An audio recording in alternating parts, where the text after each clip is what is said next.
Ooh, look who the cat's dragged back in. That's just me. No one interesting. It's just me. Give me a second to figure shit out again. Nope, that's the wrong screen. Nope, that's also not it. There it is. Ah,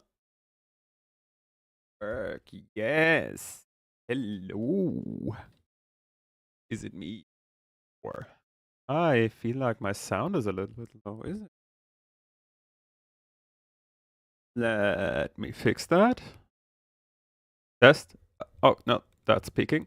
Okay. Whoa. Hi. Me. My plans for the evening exploded. How are we? And that's why I'm here today. I'm a little bit Oh no, I'm peaking. Oh shit. Holy fuck. What's happening? Test? Okay, I can be loud without peaking. Isn't that nice? Um so hi. I'm woefully unprepared today. But my plans for the evening exploded tonight, so I decided I had so much fun playing the Trigger Happy Havoc on the weekend, so today I will be doing the same. Give me just a few seconds to fix shit up. By the way, I finally released my video. I say it took like only 2 months or something. So, you poo. But okay, let me just really quickly mute our audio since the game doesn't like to save my settings for the sound, and now Danganronpa will just blow my ears away. What the fuck is happening? Me? No, we're running into technical difficulties. What is happening? Now I gotta be my own. Okay, while I fix shit in the background. Exciting news. Or not, however we want to look at it. Um, I don't. That's not okay. Oh Jesus, I should have really checked shit beforehand. Should hope that's fuck. Please, please just work. Stuff missed. I think I might have to repair the game first, huh?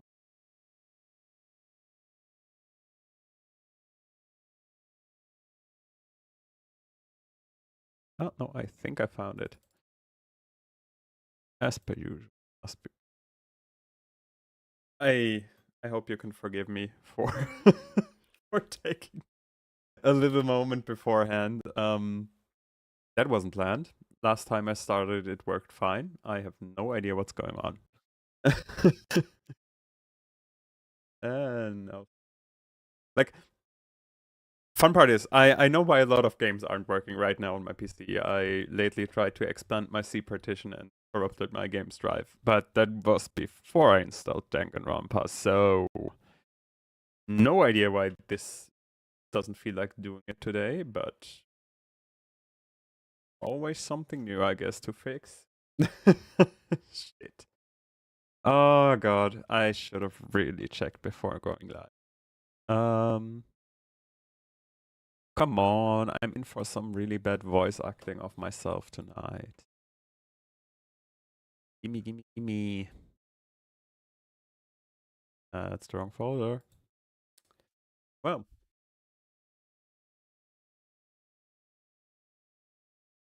yeah, just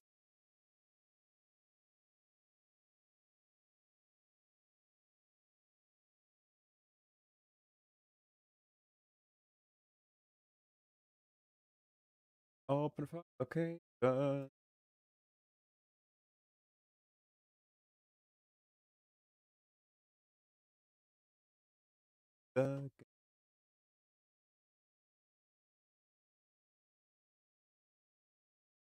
okay.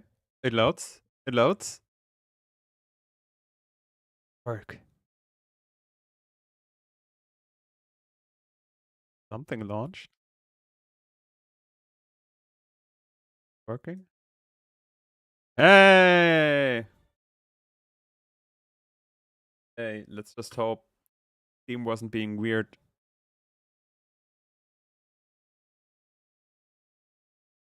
Oh, thank goodness everything's still here. Okay, we are in. Now let me fix the sound again so my ears don't got blown away the whole time while we play this.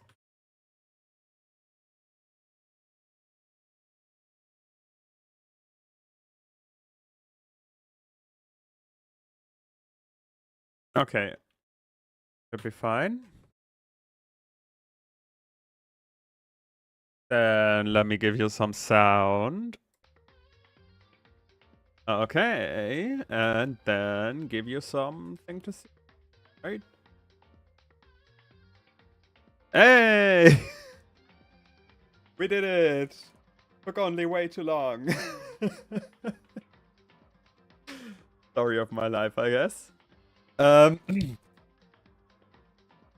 Isn't that nice?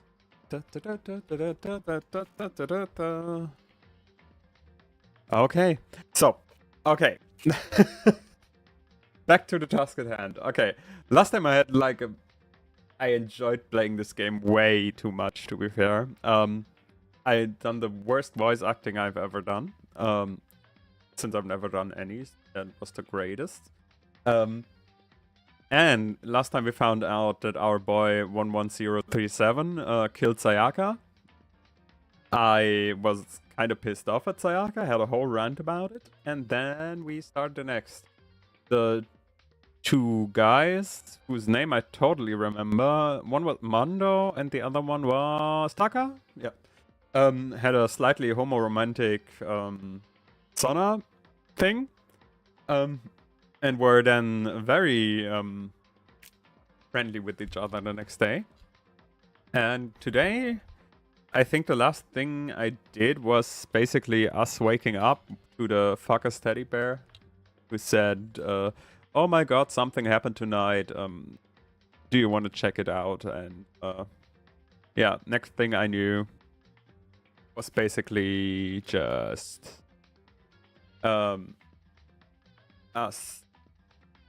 Hi. We went to the cafeteria, had a whole talk about how weird it is that the bear is telling us that something happened. How the fuck am I not centered? Let me fix shit real quick. This is fine, right? And now I think we will find out who got murdered. I'm sure, probably. If the bear is excited about it, probably someone's dead, right? So, let's dive right in.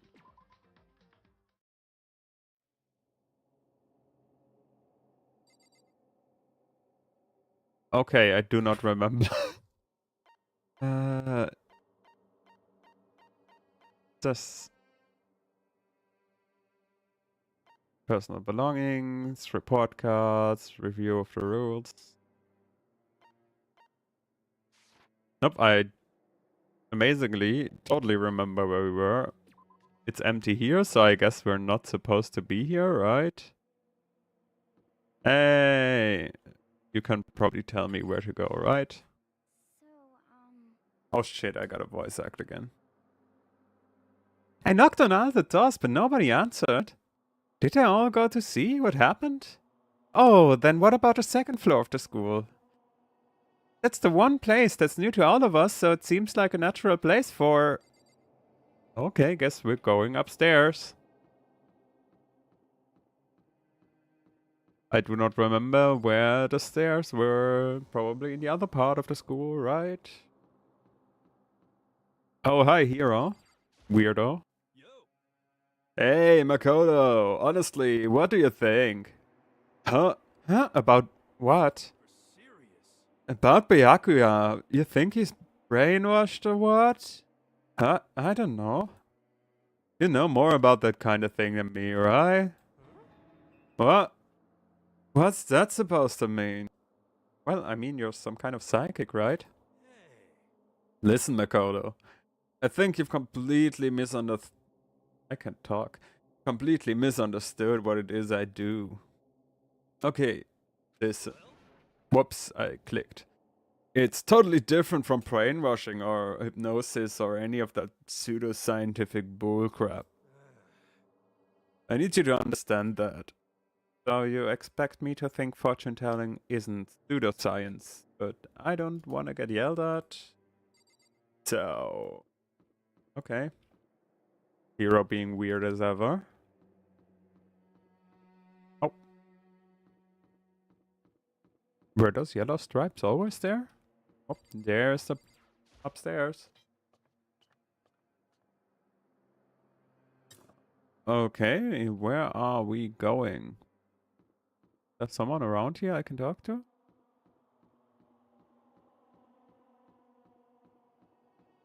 Nope, that's just a classroom. Well, guess we're going through it systematically.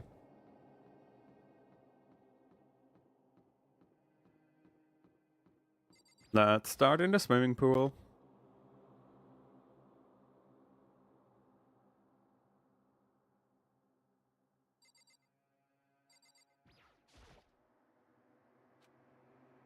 Okay. I'm not allowed to go. Huh? The door's open, but aren't these supposed to be locked? Oh god, I have to voice the teddy bear again, right? Ah! Oh no, this is voiced, right? For this investigation, I have unlocked the doors. Please look around to your heart's content. Oh no, I think we're closer than I thought. Investigation? It's all clear now. Where the fuck did you come from? Just as I thought. Byakuya? I see. Judging from what he just said, there can be no doubt a murder really has been taking place. Come on! And the locker rooms? Just suspicious. Very suspicious indeed, wouldn't you agree? Huh? Suspicious? It seems nobody searched the locker rooms. Let's start with the girls' locker room. Why are you being so weird? Why are you so interested in going into the girls' room? He was muttering as if he's talking to himself. Without waiting for a reply, he pressed his hand against the girls' locker room door. And the door swung open without a sound. Why the fuck is he so excited to go into the girls' room? Oh no. I just read what's on the screen. That moment, time seemed to freeze.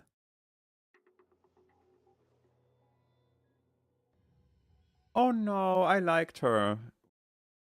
Yep, I liked her totally. That's why I know what he's called. She's Chihiro. No, she was nice. What? I don't know how long it took for me to fully comprehend the reality what I was looking at. But as soon as I did,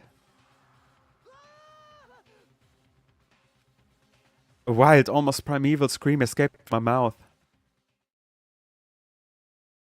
Okay, that was it with the exciting music, I guess.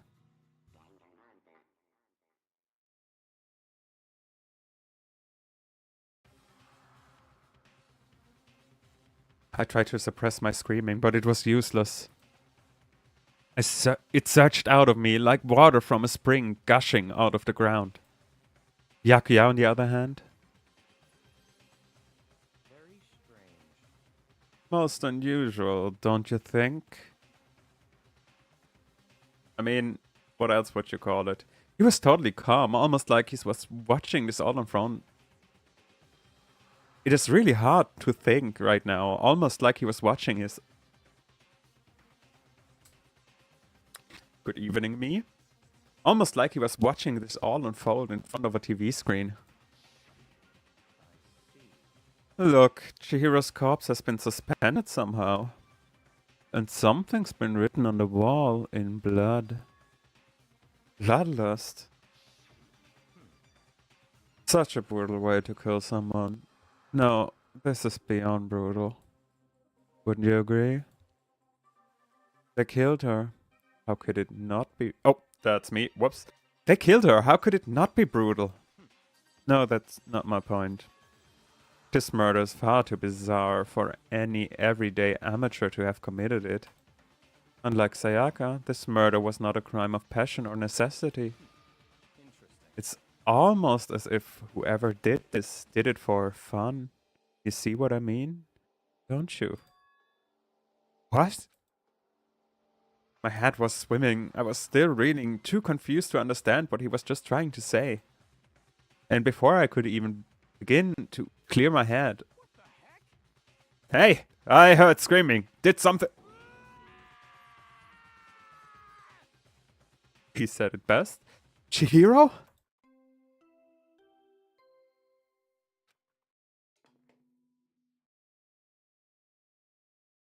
body has been discovered. Wait, what the fuck is this? After a certain amount of time, which you may use however you like, the class trial will begin. We haven't heard this before, right? I don't remember hearing that. Oh, okay, yeah, we definitely haven't heard that. What the hell was that? Ah, that's right, you were unconscious. Oh, that makes sense. During Sayaka, so you don't know about it. What you just heard was the body discovery announcement. Apparently, when 3 or more people discover a body, an announcement plays to let everyone know. I imagine it's so that the search for the culprit can proceed fairly for everyone involved. Proceed? Fairly? The body discovered announcement? Then Chihiro really is? That, yes. Before you start screaming your head off, go round everyone up. It seems like another game has begun. Another life or death game to uncover a killer. Why is he being so weird? Chaka bolted out of the locker room. As everyone made their way to the scene, it felt as if no time at all has passed. It was like my sense of time had just taken wing and flown away. When I finally came back to myself, I saw everyone had the same look of confusion, fear, and anger. We all just stood there, gathered around Chihiro's body. Damn, I couldn't keep her safe. So, there's another victim? Which means we are now in the same position once again. Fuck, man. What the fuck is this? Oh god, his voice was... It was nasal, right? I went... Oh yeah, I remember because I always pulled my face. Give me a second. It's a dream. This dream, it's all just a dream. In fact, I haven't even been born yet. I don't have any memory of ever being alive. Hmm? Shut up. Well. Why can't I talk to Sakura? Sakura, my beloved. Okay, I can talk to people, it seems. The word bloodlust is written on the wall in blood. I don't think it's any kind of dying message. It's just too strange. But you know that... Oh, no. But you know that thing about writing bloodlust in blood, doesn't that sound kind of familiar? A murderous fiend who kills again and again using a bizarre and brutal method. At the scene of each crime, the word bloodlust is written in the victim's own blood. They're like a ghost, attacking suddenly, then slipping away before the police can catch up to them. And what nickname did the internet give to this mysterious serial killer? Genocide Jack! Genocide Jack, the murderous fiend whose grisly attacks were famous all across the country. The ultimate murderous fiend creating a reputation of Wait. You know how everyone is called the ultimate something? Like, the ultimate... I forgot how they're all... Like, biker gang leader. And the ultimate... I don't know... Lucky student, I think. The ultimate gambler and everything. If they if the writer puts ultimate here in front of like the text, does that mean that like murderers actually in the school? Like that's like an early hint that they are here, or is that a thing? Am I just interpreting too much into it? Okay, moving on. The ultimate murderous fiend creating a reputation of abnormal, downright cruel killings. Man, this is some copycat killer trying to intimidate Genocide Jack's style? Not intimidate, imitate. But why would anyone do that? Perhaps it's the work of the real Genocide Jack. The real? Wait, are you saying Genocide Jack is here in the school? No way! There's no way. But going so far as to write bloodlust at the scene, I am surprised at their stupidity. I can't imagine a worse situation than dealing with a stupid murderer. Ah. What is it now? Toko. Kina was pointing towards the entrance to the girls' locker room. Toko was the last to arrive, and now she was just standing there. Why the fuck did you enter the room if you can't see blood? No. Why? Why?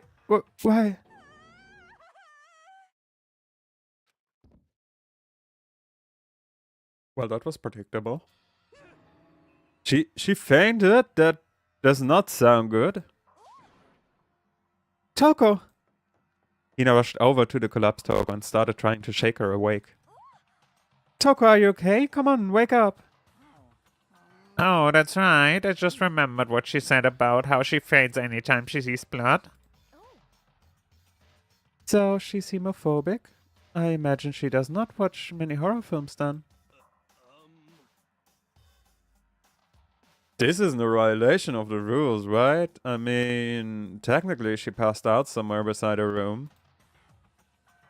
No, I think it should be okay. The regulations prohibit sleeping, like on purpose. Oh, so since she didn't faint on purpose, it doesn't count. Gotcha. I don't think I got it. Toko, can you hear me? Hey, you gotta wake up. As if she'd heard her. Toko suddenly shot awake. As in, she literally jumped up in front of where she was laying. Okay, that's weird. It was such a strange reaction. I was at a total loss for words. She leapt straight up into the air, changing her stance as she did. Huh? In no time flat, she was just standing up. Ignoring the physical contortions she had to go through, her motions were totally haphazard. Oh, what? Sorry about that. I was just shocked, you know. Also, her like speaking style changed completely. Why is she weird? It happens, right? Was I the only one? Toko, are you okay? I'm fine. I'm fine. Ah! What the fuck is that reaction? Whoa, is that about the... I can talk. Whoa, is that a dead body? Hey, are you dead? Okay. What the heck? She must have hit her head real hard when she fainted. Oh yeah. The world has a front and back, a top inning and a bottom, a sea of truth and a web of likes. No, lies, not likes. This is quite concerning. I mean, she sounds completely different. Yep, she does. No, everything's fine. At least the stutter's all gone. I can... That's a good thing, right? I see. Oh god, what the fuck is happening? What's the tone? It's clear to me that everything is not fine. Your eyes seem strangely vacant. It might be best if we take her back to her room for the time being. I don't mind taking her, but could someone help me? If you need help, I don't mind. Taka, could you help me? Huh? She totally ignored me. Very well, you take care of the girl and the rest of us can begin the investigation right away. Can I assume nobody has a problem leaving Sakura and Mondo on guard duty right now? Hold on a second. Rushing to an investigation? The mastermind isn't behind that after what happened last time. Surely you realized that. Don't make me repeat myself. There's no question that Chihiro was murdered by someone among us. Isn't that right, Monokuma? Oh no. Do I have to do the Monokuma voice? Of course. Oh god, I have to. Okay. Channel my inner squeaky toy.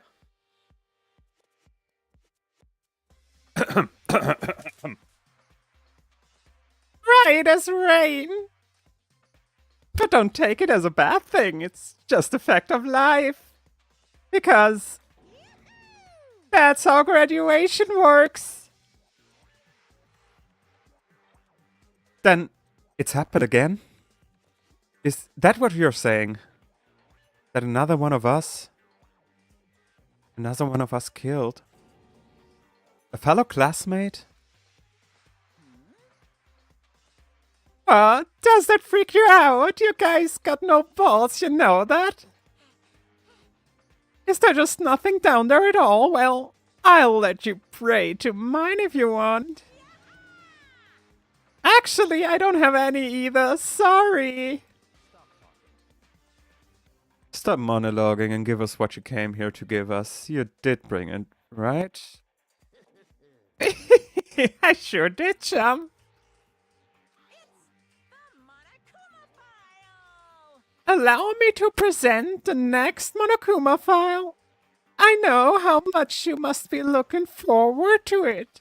See ya later. So please, do your very tippy-top best on this investigation. Oh god. You know how hard this is? My, like, tenor voice just hurts my throat. Do we really gotta do another investigation? Examining the corpse of one of our friends. Having to suspect all our other friends. I hate this. I can't take it anymore. I hate it too. I had enough. I'm getting out of here. Where do you plan on going? There's nowhere to run. Just accept it already. After all, blood is just a liquid. A dead body is simply an object. You're very enthusiastic about all this, are you not? How can I not be? If we don't unmask the culprit, we all die. That's true, but... Oh, that's me. That's true, but... You jump into it so soon. What, do you want to die? Fine, then go off and die somewhere. Right now, go ahead, you're a waste of space. A dead body is an object? Chihiro wasn't an object. Show a little respect or I'll beat some into ya. Everyone, stop bickering. Listen, there's some truth in what Byakuya said. Yoko?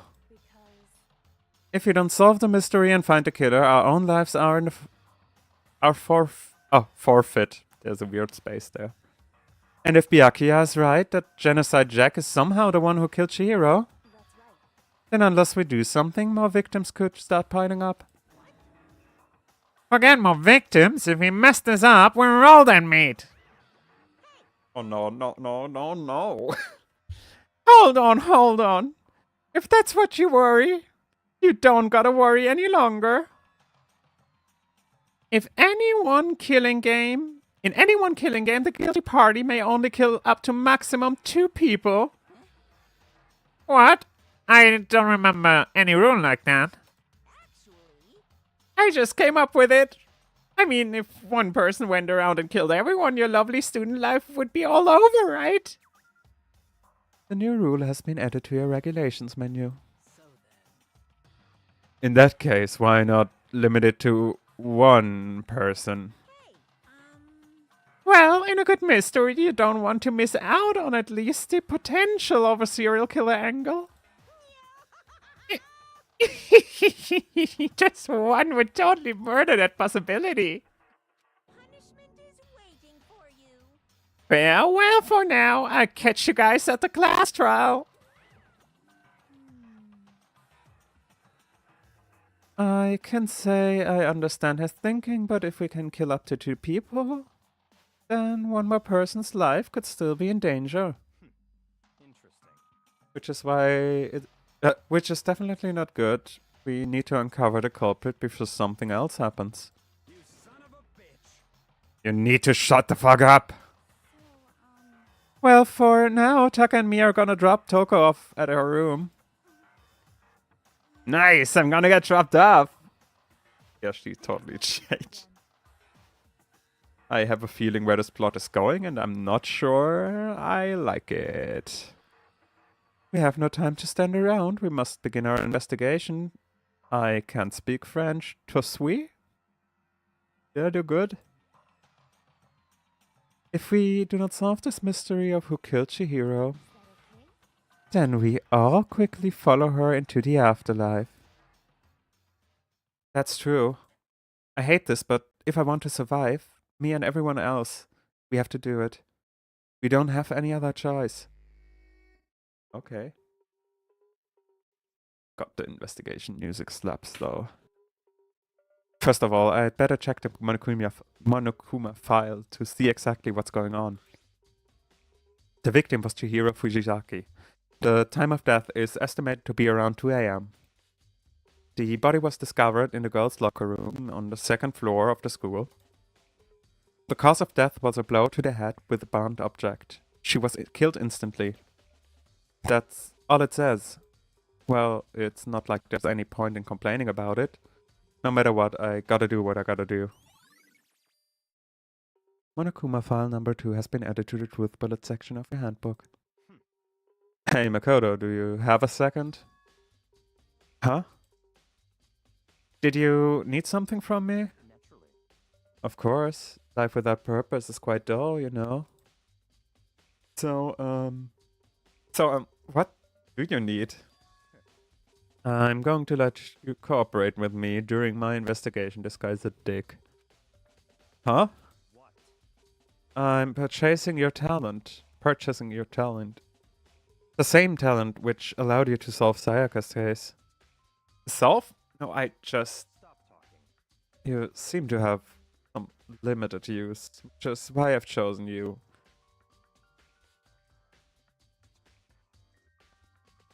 Okay. Back to the task at hand.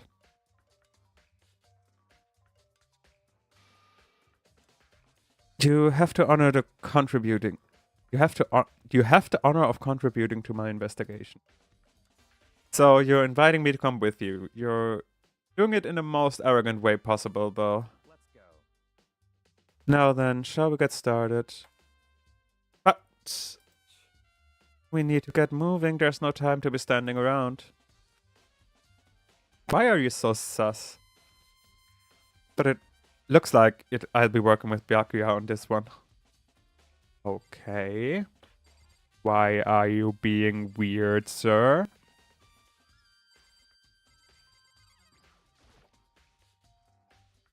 I could feel the life draining out of my own body. It's a dead body. Chihiro's dead body. Very strange. But the more I look, the more strange it all seems. This must be Genocide Jack's handiwork. Well, but What? we're still not sure he did it. Is that what you want to say? I wonder about that.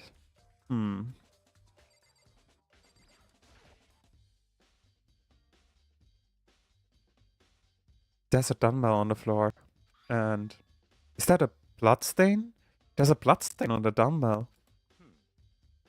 The Monokuma fires out a blow to the head with a blunt object is what killed her.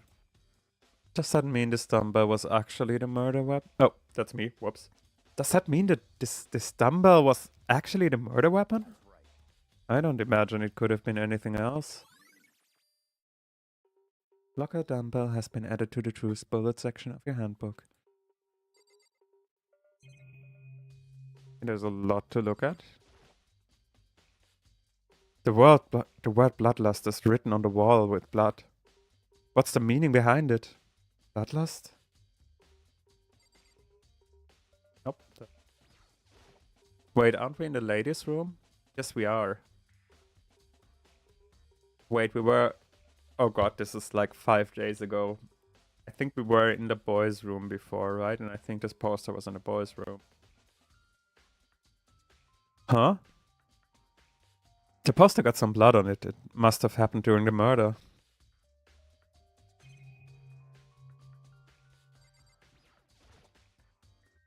There's a fresh blood stain on the carpet. It must have been splattered with blood during the murder.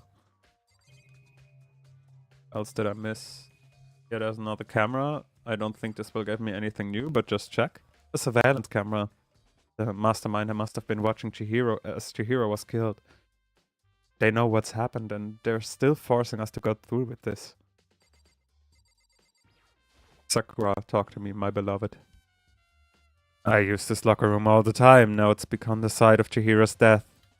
But why was she killed in the locker room? Actually, if you think about it, she could have been killed somewhere else, then carried here. She was very light, that's true. It wouldn't be hard for someone to carry her, but still. I still think she came here on her own or by choice. What makes you say that?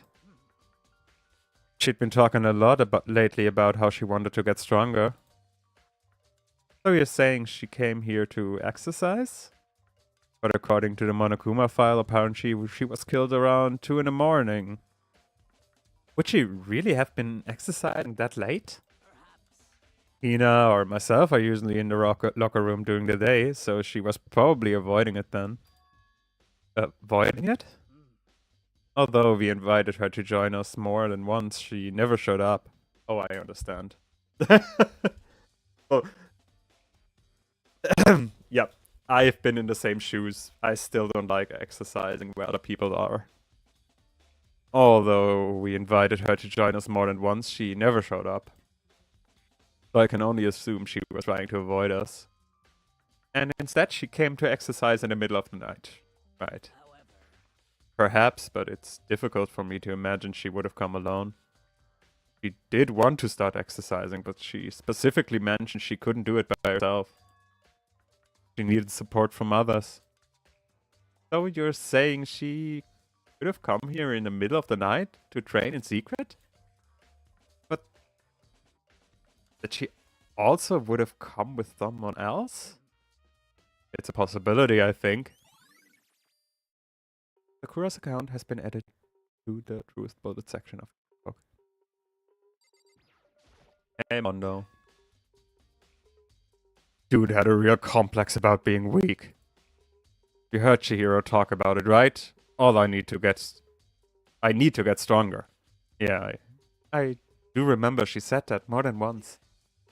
Sure did, which I guess explains the trip down here. But did she really need to get stronger that badly? You already mentioned it, but she was a girl after all. Most girls aren't that strong. I don't know, man. I haven't really thought about that stuff. The cause of Chihiro's complex? I can't help but wondering what it might be.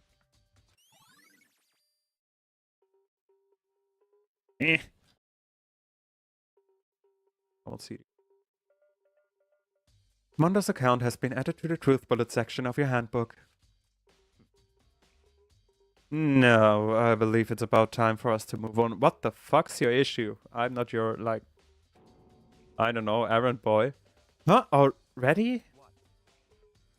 New clues won't magically appear by standing around here. We need to check every aspect of this case. That's true, but why are you so sus? If you're satisfied, let's hurry up and proceed. He's so pushy. I got caught up with the wrong person this time. Oh yes.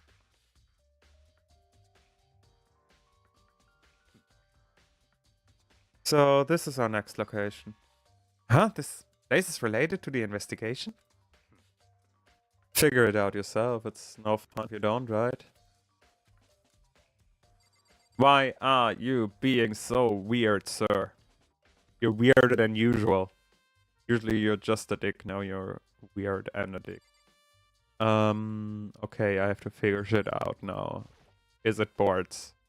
There are a bunch of different pool-related items on the shelf, which had nothing to do with the case. Yeah, I don't imagine the lifesavers helping me. So the only thing left is basically... That's not even the scene of the crime, idiot. What's here? What the fuck is it? Maybe this gun was used to... No, impossible. If that were true, Chihiro would be riddled with holes. Okay. But...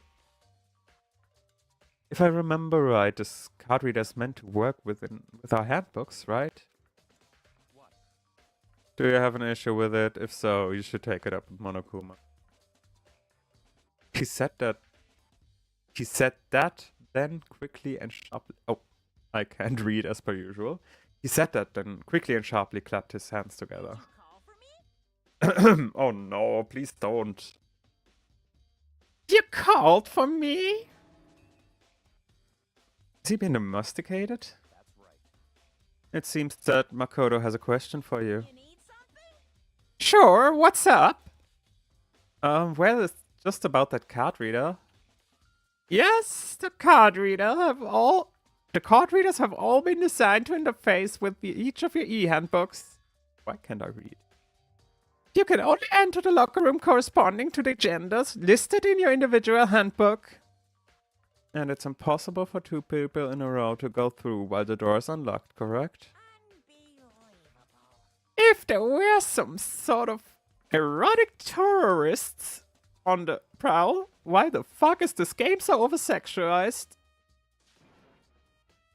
The ceiling-mounted Gatling gun would initiate a Swiss cheese slaughter.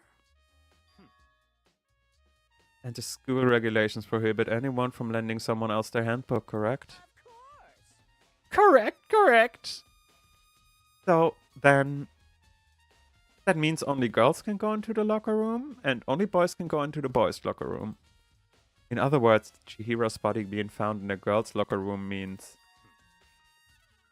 Hey, Makoto, I can see right through you. See right through me? Allow me to tell you what you're thinking. Since Chihiro was found in the girl's locker room, the killer must have been able to get in there. In other words, As such, the killer must have been one of the girls. Did I get it right? such ignorance. Good lord, you're simple. But am I wrong? You should probably pay closer attention to the regulations. The answer has been in front of you the entire time. Loaning your e-handbook to another student is strictly prohibited. Only the act of loaning a handbook is prohibited. Borrowing someone else's is perfectly fine.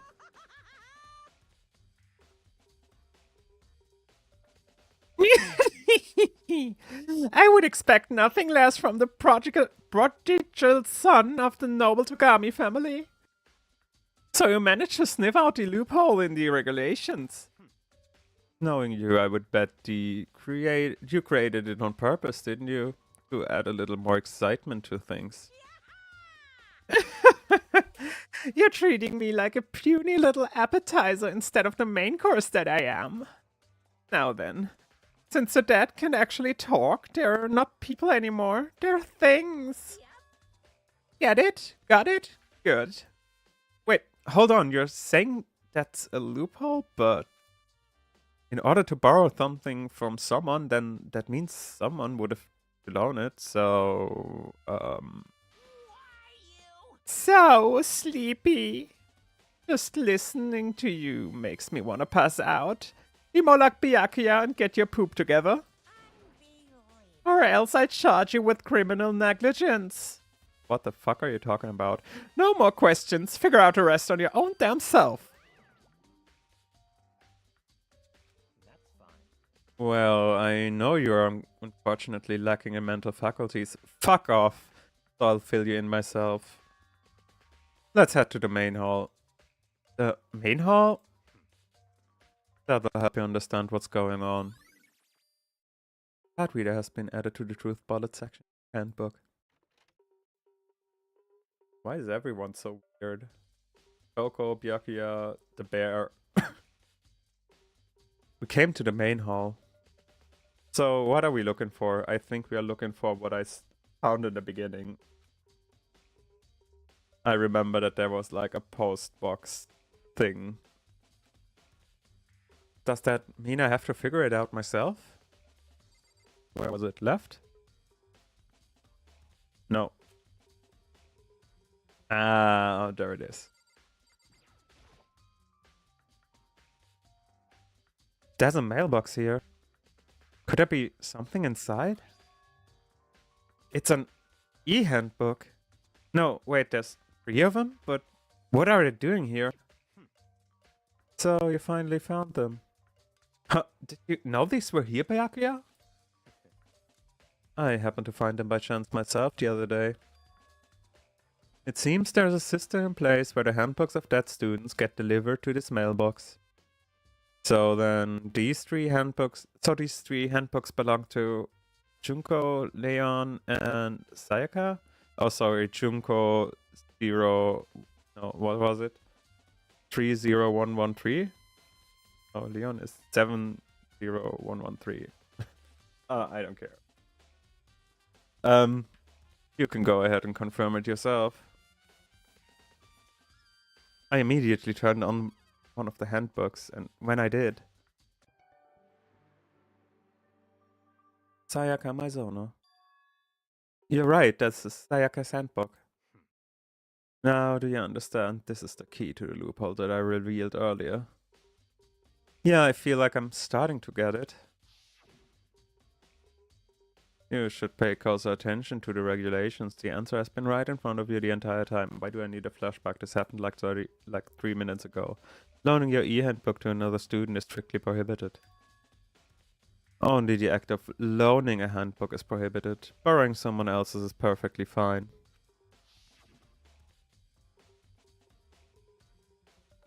I see, yeah, now I understand. Main hall e-handbook has been added to the truth bullet section of your handbook. What? Hold on a second. What's wrong? Very strange. That's strange. One of the handbooks won't turn on. Is it broken? Whose is it? The other handbooks showed Junko's name when I started it up. Then the one that won't turn on must be Leon's, right? I see. It would make sense, yeah. After all, he did get pummeled with dozens and dozens of baseballs. Pummeled with baseballs. Yes, I remember. The memory of it came flooding back. That cruel punishment which led to Leon's death. The execution that the mastermind concocted. A cruel, heartless death. You're right, it wouldn't be surprising for the handbook to break during that kind of assault. Oh, fuck off. Hey, hey! Hey, hey, hey! Hey! What? That e-handbook is essential to a student's life here. Crucial, integral, instrumental. A super big deal. There's no way it would break that easily. But it did. If I say it wouldn't break, it wouldn't freaking break. It can withstand up to 10 tons of pressure, and it's waterproof up to 100 meters, okay? I don't care how many baseballs you hit with it, it wouldn't do crap.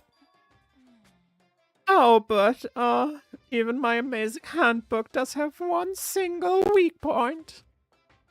It does? But it's a secret. I wouldn't want you to go breaking any more handbooks. Then Leon must have broken it somehow without realizing its weakness, right? Hard to say. You know what I think? I think his handbook isn't actually broken. But you might ask, how could that be? Leaving the question hanging in the air, Monokuma disappeared. What just happened? Monokuma said it's not broken, but it's an undeniable fact that it's not turning on. That's fine. Well, I don't see any connection to the case, so it doesn't matter for now. You think so? Either way, something about it still bothers me. Broken e-handbook has been added to the truth bullet section of your handbook. Okay then, this should be enough to get things rolling. Let's begin our investigation in earnest and track down the true culprit. Yeah, we need to find out who killed Chihiro. To be exact, not quite. Huh, not quite. Sir, you can't just leave me hanging on not quite. What do you mean by that, Byakuya? To be exact, not quite. Certainly, I want to reveal Chihiro's killer, but more precisely, I want to discover the true identity of Genocide Jack. Then you really think... You truly believe Genocide Jack is the one that killed Chihiro? Don't make me repeat myself. Absolutely, absolutely. I have no doubt that Genocide Jack is the culprit in this case. That murderous fiend is... Oh, that's me. Murderous fiend is Genocide Jack, right? There's nobody else it could be. A murderous fiend who kills again and again is using a bizarre and brutal method. They're like a ghost, attacking suddenly then slipping away before the police can catch up with them. And what nickname did the internet give to this mysterious serial killer? Genocide Jack. They say he's killed thousands of people, but that's gotta be an urban legend. Still, could one of us really be a demented, psychotic killer like that? You're not wrong. You're not wrong to wonder. But what's being little right now? I have something that will prove it. Show you. Okay. And I guess Byakuya's done with that conversation. Yep, he's done with that conversation. Don't make me repeat. Oh, wait. There was another one. Oh god. Come on. Yep. Don't make me repeat. There was another one. And I have basis to believe that. I assure Genocide Jack is one of us. Is that really proof? There's somewhere I'd like to take you. This will provide all the evidence you need. It's all clear now. Evidence that Genocide Jack is the one that killed Chihiro. Evidence? Thing like that, really? Is it a bear? Who am I voicing right now? Oh, it's Aoi. Big Troubles, I need your help! I don't have time to play with you. We're busy, leave us alone. But it's an emergency. Emergency! Come on, please, you gotta help me. Okay. What the fuck is going on? This is a serious emergency. Please, please, you gotta help me. Just calm down, okay, Hina? But it's an emergency. An emergency? What happened? Something's wrong with Toko. Yeah, she was weird earlier. She's acting super strange. Yeah, I noticed. Well, I mean, she was acting pretty strange earlier, right? What should we do, Byakuya? Very strange. Since it's Toko, I must admit I'm intrigued.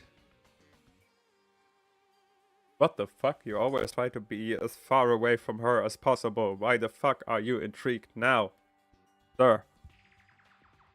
I suppose we can take a second to see what's going on with her. Are you sure? Don't make me repeat myself. I didn't expect that. I thought for sure he'd just say no and that'd be the end of it. Yeah, same. Okay, okay. Come on, hurry. Wait for us, Hina. Let's go. It looks like she's headed to the dorms, to Toko's room most likely. You're right. Okay. happening? You guys are too slow. I think you're just too fast. So, what's this emergency? Well, after what happened in the girls' locker room, we left Toko in her room so she could lay down. After a while, we came back to check on her, you know, see how she was doing, but when we did, it was weird. She refused to come out and she kept saying all this weird stuff. Weird stuff? That's fine. Should try talking to her ourselves. Yeah, good idea. Okay, then ding dong. Then ding dong there. I may as well give it a shot. The door swung open, slowly and silently.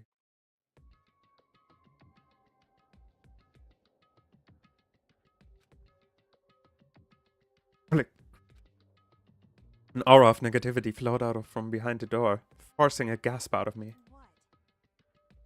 Oh, nothing. It's just that Hina was really worried about you, holding yourself up in your room.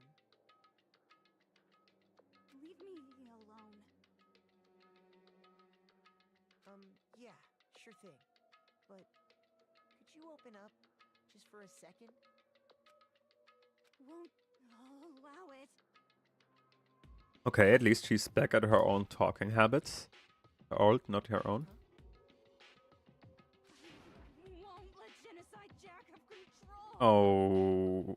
Oh, I think I hate where this is going. And just like that, she slammed the door in my face.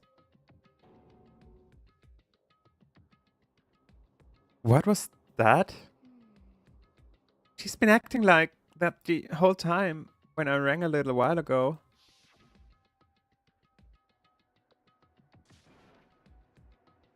I'll drive out the killer, drive out the murderous fiend.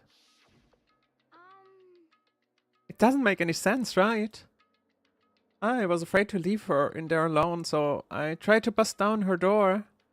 But it felt like something was holding it shut on the other side. I couldn't budge it. Coco was scared enough to even bar her door? Does she think the same thing as Byakuya? Does she think the serial killer Genocide Jack really murdered Chihiro? Is that why Toko's so scared? Whatever it is, I'm worried about her. Isn't there anyone who might be able to persuade her? Well, this fucker. Hey, Byakuya, you think you could ask her? To come out of her room, I mean. That's fine. Sure, whatever. Oh, you're gonna talk to her, Byakuya? Well, I guess you can be nice when you want to. Yeah, don't bet on it. Byakuya stood in front of the door, not making a sound, and pressed the doorbell. After a few moments, What do you want? Leave me alone, that's so annoying. Ah! Bakula? Is that a typo or is that... Byakuya, Oh, okay, it's not. I'm sorry I couldn't keep a promise. But don't worry. Never again. I won't let Genocide Jack have control ever again. Yes, that's exactly where I think it's going. And with that, the door slammed shut. Even Byakuya couldn't pull it off. There's nothing else we can do. Let's get back to the investigation. Hold on. Hey, Byakuya, what was Toko talking about just now? Something about a promise. what? Oh, I have no idea. Another one of her delusions, I'm sure. But Stop talking. if I say I don't know, that means I don't know. Just let Hina take care of her. Oh yeah. Okay. I'll stay here and keep an eye on her. Let's go. Well then, let's go. Without waiting for a reply, Byakuya sped away. Byakuya? That was me, whoops. And I hurried to catch up. I tried to talk to him several times as we walked, but he didn't even look back, let alone say anything. He just kept on walking towards his destination. Finally, his feet brought him to stop in front of a certain room. The library? Come on, let's go in. What the fuck is wrong with you? Huh? This guy is sus as fuck.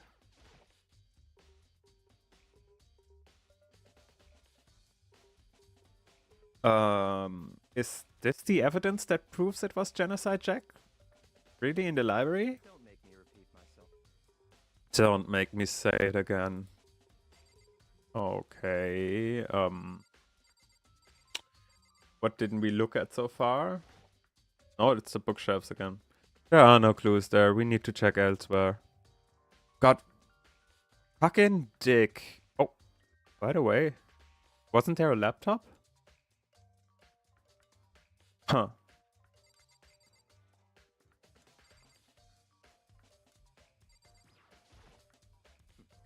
There are no clues here. We need to check elsewhere. I'm pretty sure there was something. I don't know what it is, but something's missing there. If I remember, on the other side of this door is the archive, right? Hurry up and go inside. Oh, here? Let's go. It all makes sense once you're inside.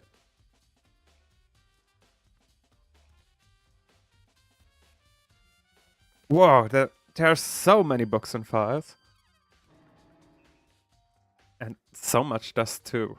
So, in other words, I would say there's enough value in this place. Endure the dust. Okay. There's so many files stuffed onto the shelf. What's in all these things?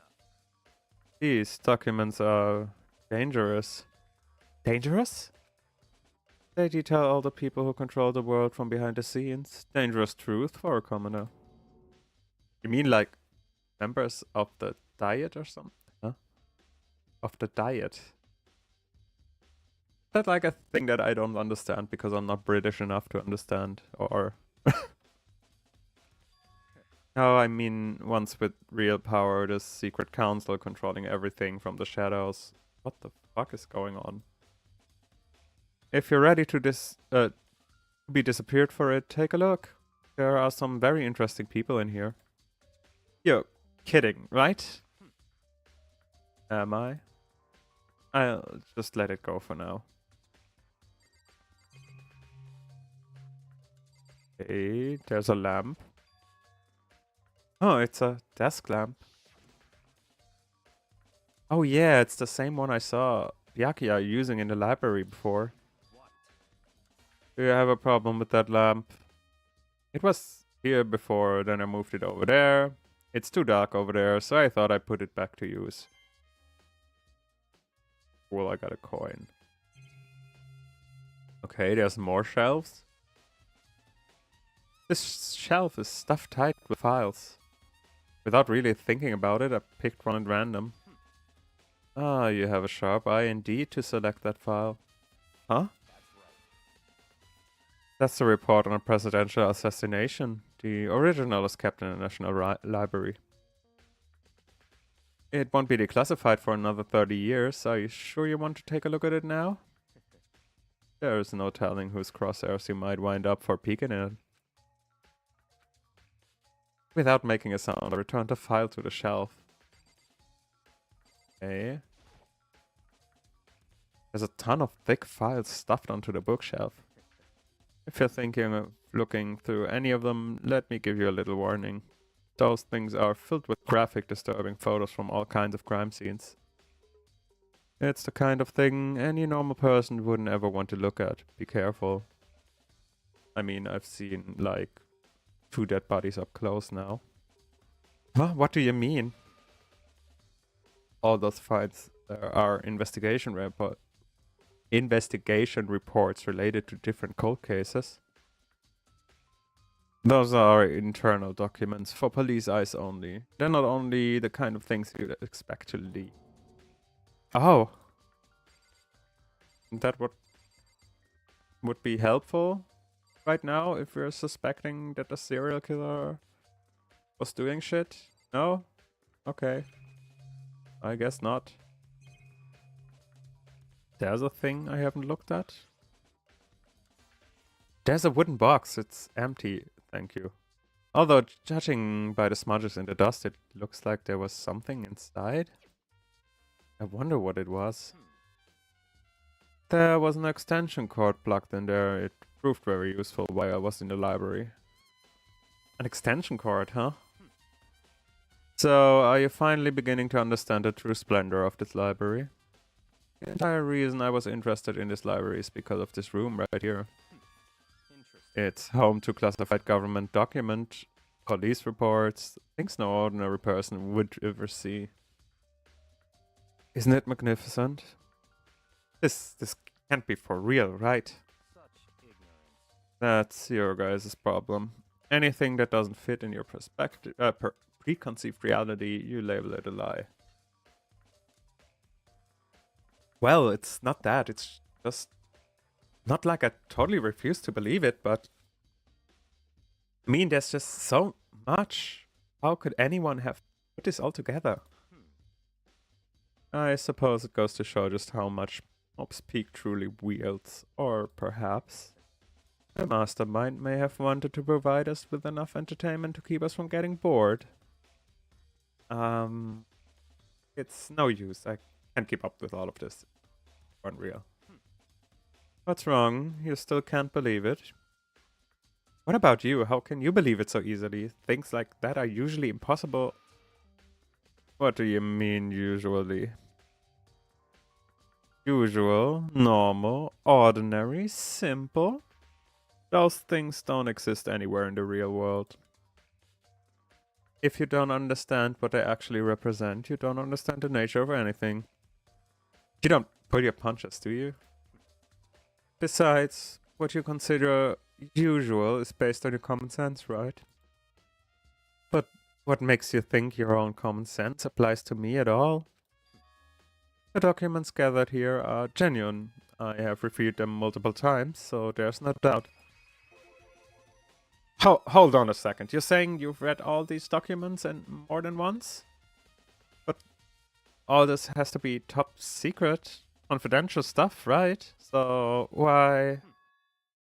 My family has a reading room just like this at our home. Ours is bigger, of course, and not that dusty. Huh? Members of the Togami family have access to a variety of government-related documents. That includes foreign powers as well as domestic. How is that possible? So, in other words, I already told you there's a secret council that controls the world from the shadows. My family is a member of that council. I have within me the bloodline that will allow me to one day bend the world to my will. But to become such a ruler, I must know all levels of this world backwards and forwards. You arrogant fuck. So whenever I have time, I like to review whatever documents and materials that interest me. Which is why I can proclaim without a doubt that the materials gathered here are the real thing. This is beyond believing or not believing.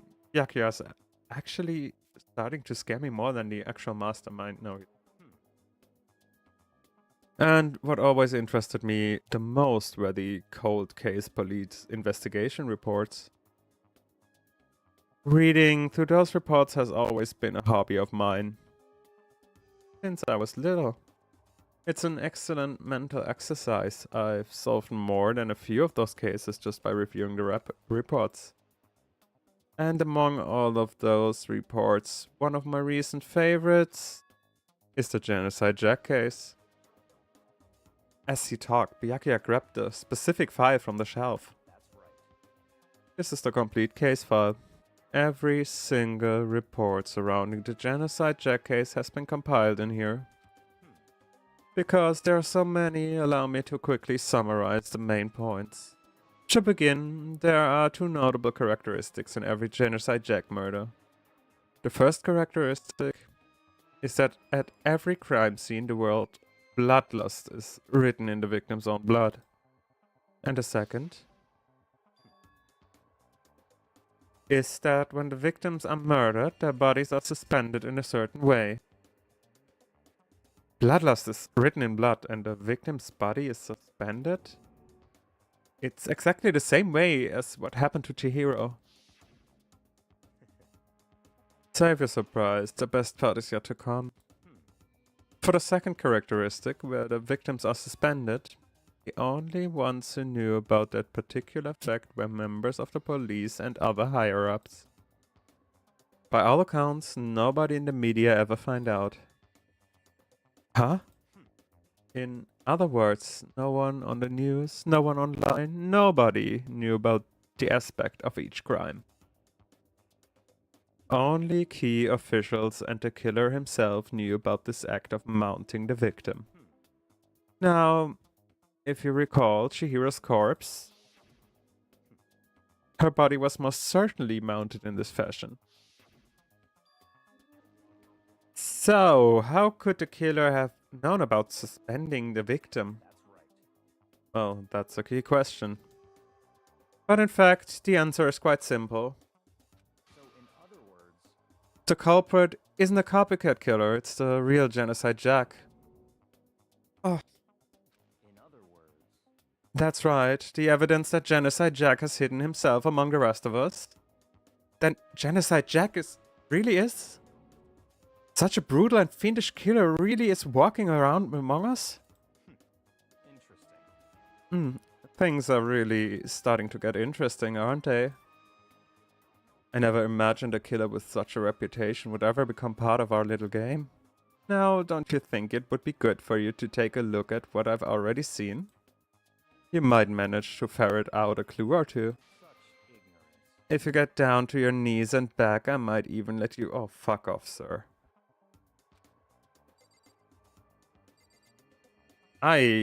What the fuck is your issue?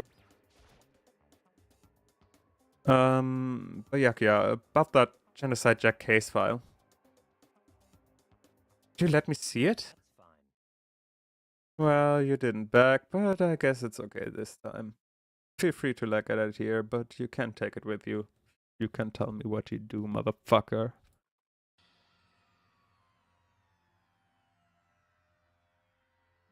Byakuya handed me the file and I flipped through it with tense, nervous fingers. Suddenly, my hand stopped. I had reached a page where photos from the scene of each crime had all been collected. Victim came... Okay, give me a second. Victim Ken Harada. The murders took place in a parking lot of the victim's apartment complex. The victim suffered stab wounds across his body, believed to have been inflicted with same scissors that by a lady used to attach the victim to the wall. Okay, now the red text that were used in the murder were apparently custom made with every pair of... Okay. Oh, okay. Why am I keep... Ken Harada 32, Tetsuhiro Honda 17, Shoji Gaku 23, Hano Issei 14. Oh, they don't have any age preference, huh? Takeshi Yoshida 30, Komatsutaru Takefumi Gono, Uchida no Naohisa, Takeshi Masamune. I have no idea about Japanese name, but aren't those all like male names?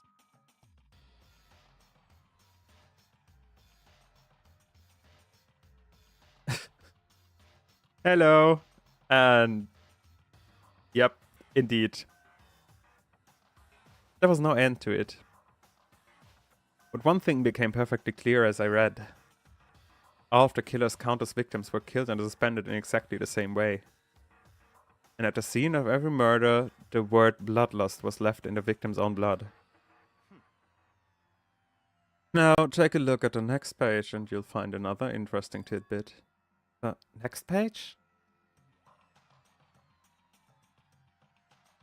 Profiling results. All of the crimes took place either on weekdays, night, or during holidays, either day or night.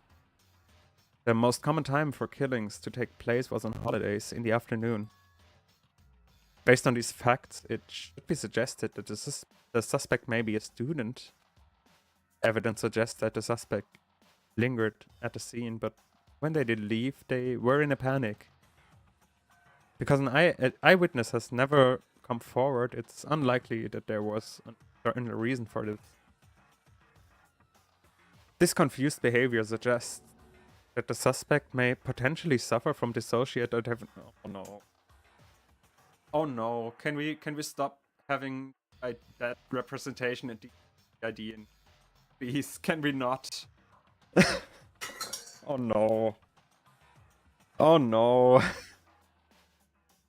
I already had a feeling that this is where it was going when like the whole weird shit with Coco happened.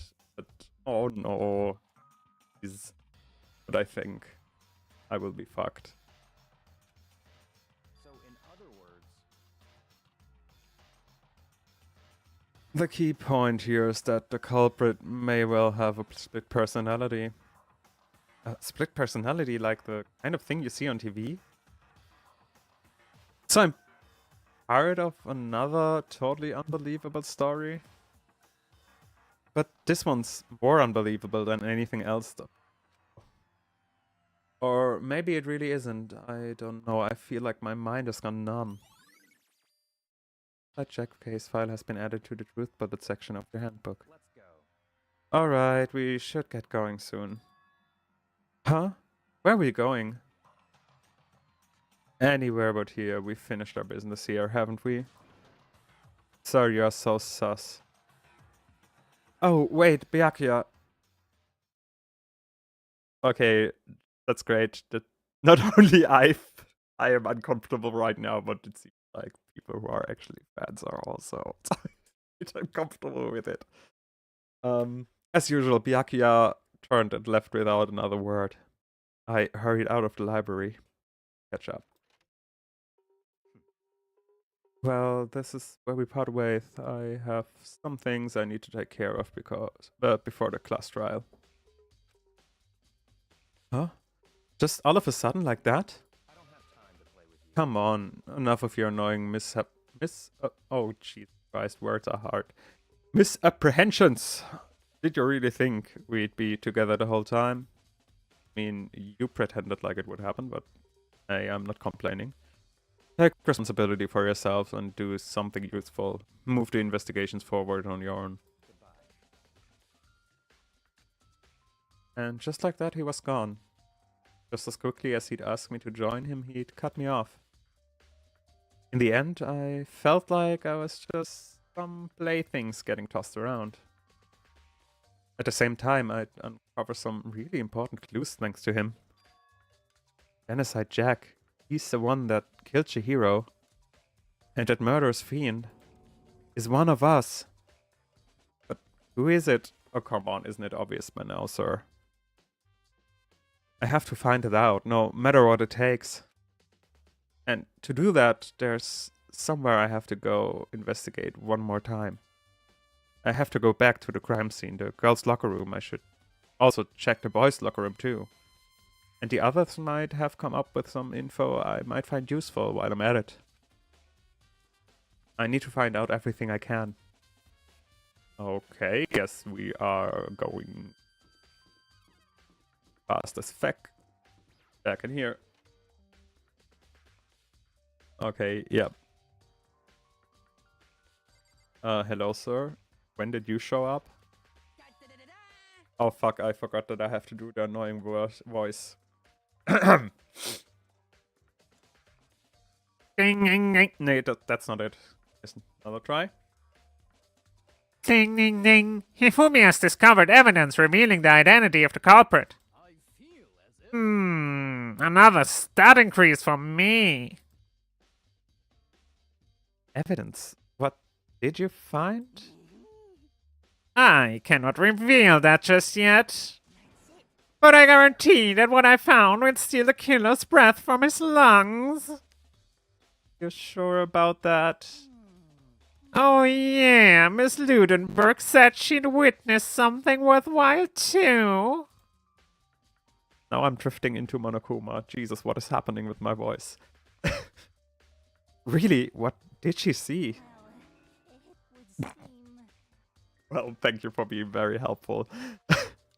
She refused to tell me. Is that when a girl...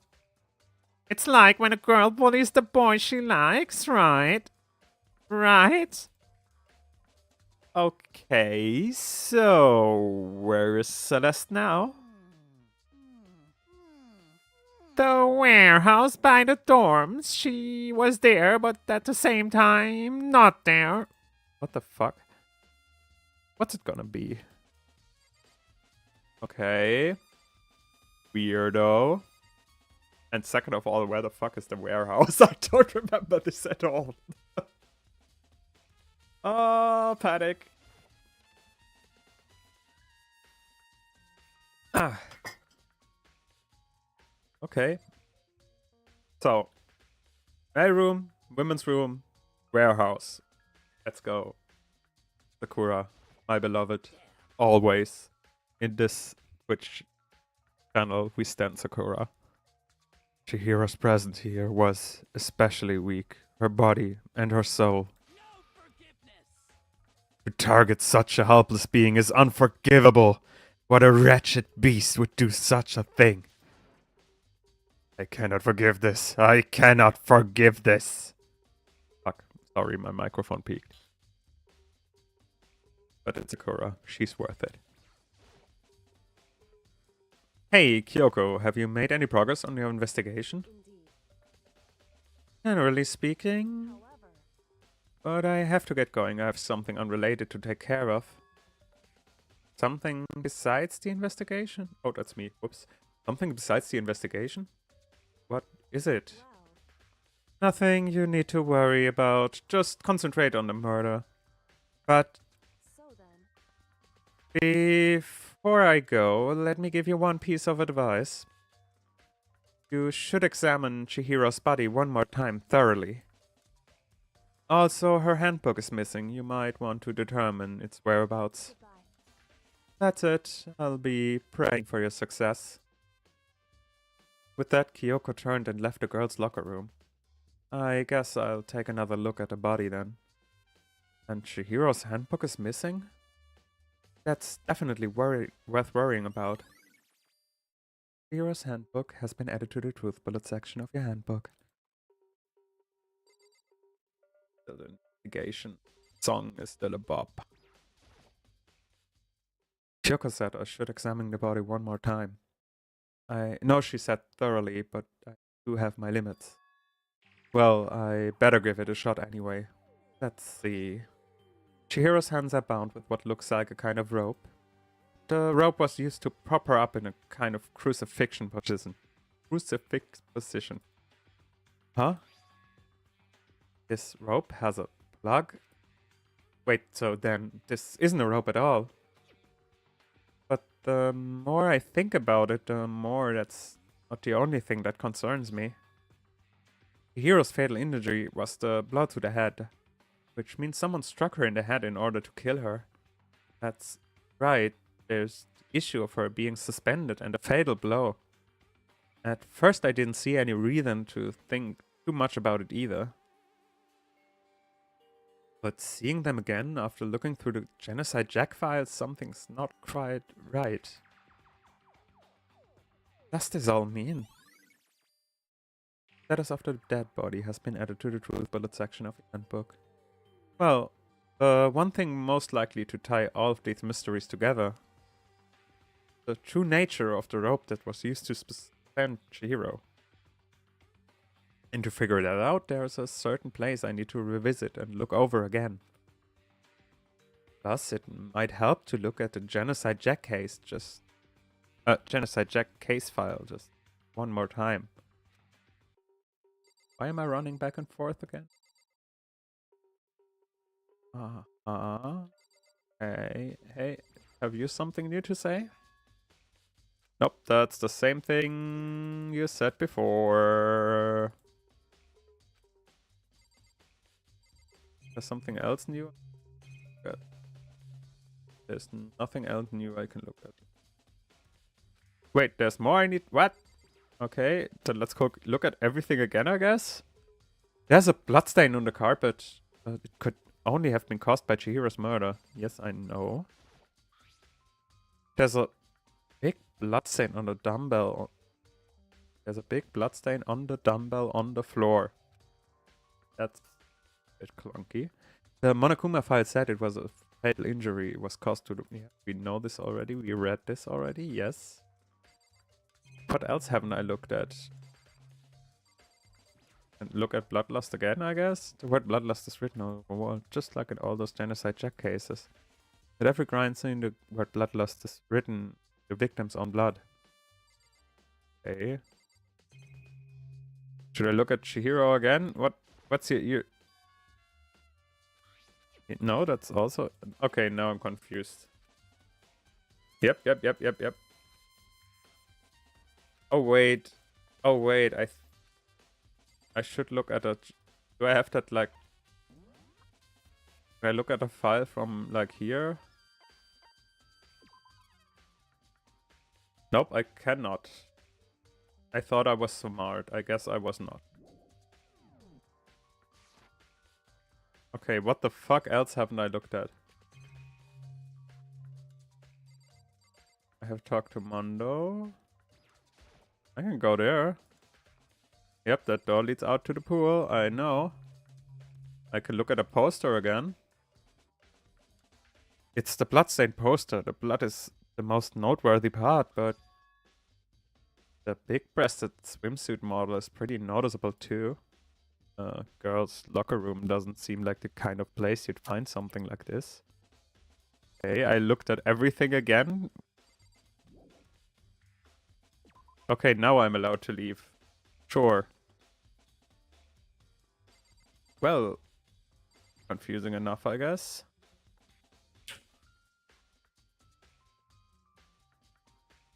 Wait, was the stain here earlier? Remember this. Also, boy band poster. There's a strange stain on the carpet. What is it? Boys' locker room carpet has been added to the toilet section. Okay. Well, important. Oh, this poster. It's a popular boy band called Tornado. Somehow it doesn't quite seem to fit in the boys' locker room. Oh, but wait, that reminds me, the poster in the other locker room is... Right, there's definitely something strange about this. In the boys' locker room, there's a poster of a popular boy band. And in the girls' locker room, there is a poster of a big-breasted swimsuit model. Could the posters have been switched? But if they were, why? What reason would anyone have? Maybe I should talk to someone who knows a little more about the locker rooms. Well, that's either Aoi or Sakura. And since we stand Sakura here, we will talk to Sakura. There's something else noteworthy in here. No. Okay, let's run back to the girls' locker room and talk to Sakura, I guess. Oh. Fuck. Who thinks they're important enough now to call me in the middle of the night? No one that is important. Okay. Sakura, sup. My beloved. You spend a lot of time exercising in the girls' locker room, Sakura. Right, Sakura? I used it nearly every day since it opened up. Sometimes Hina and I used it together. Okay, so let me ask you something. Do you think the posters in the boys' and girls' locker room could have been switched? I'm sorry. Sorry, I can't really say. I never really paid any attention to the poster. I see. However, But there is something that has been bothering me about the locker room. You see, I like to drink a little protein coffee every time I finish exercising. You have protein coffee? In the warehouse, it's not the highest quality, but I don't have a lot of other options. I mix protein powder with coffee and down a glass of it after exercising. Anyway, the other day I spilled some on the carpet in the girls' locker room and it left a stain. Stain? But I don't see any stain on the carpet now. Sure, you just saw a fucking stain like 30 seconds ago.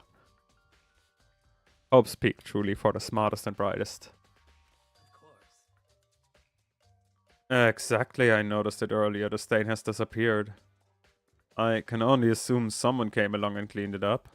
But still, isn't it unusually clean, as if there was never a stain to begin with? Disappearing stain has been added to the truth bullet section of your handbook. So, what is left?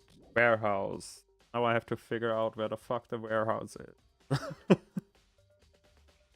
We can do that. Oh, I remember there was a map, right? There was one. Okay, what could be a warehouse? Oh yeah, we also... Library? Archive? Oh yeah, I'm supposed to read the file again, I think. Didn't he say that? Am I just small braining right? Am I just really smooth brain right now? Probably. I am in general, but you know.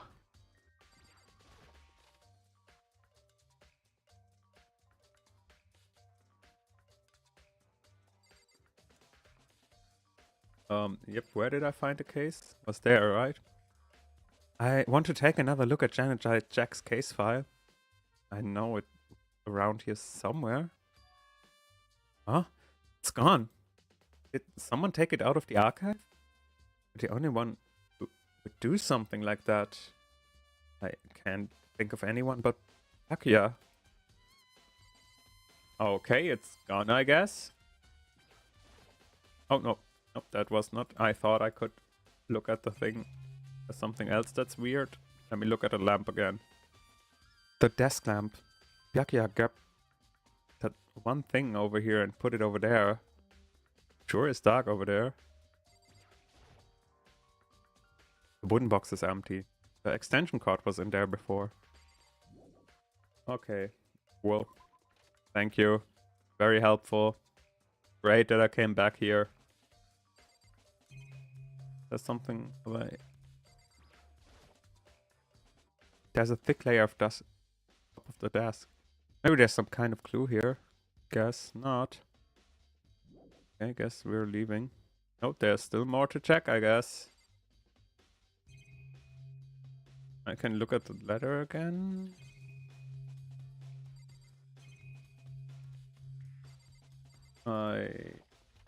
Confusion. Okay, so there's something else here somewhere. I looked at this, I looked at that, I looked at that. Supposed to just check everyone? Nope.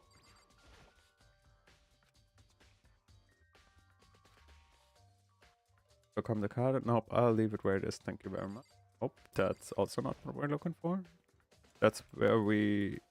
Yep, Byakuya took it. Nope, there's nothing. I did not want to do that again. Thank you very much. Hey, I really looked at everything. What else am I supposed to look at? Oh, there's another lamp. Am I supposed to look at that? Huh, the lamp won't turn on. Oh, I see, it's not plugged in. The lamp cord isn't long enough to reach the outlet from here. But last time I saw it, it was definitely on and definitely right here. Oh, that's right. Byakuya was using an extension cord. There's no extension cord here now. I wonder if... Okay. Library desk lamp has been added to the truth bullet section of your handbook. Did I do it? I did. Awesome.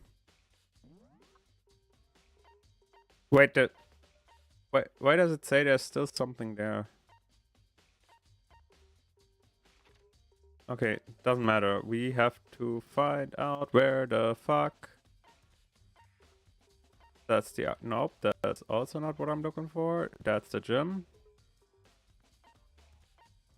No, I... Can I...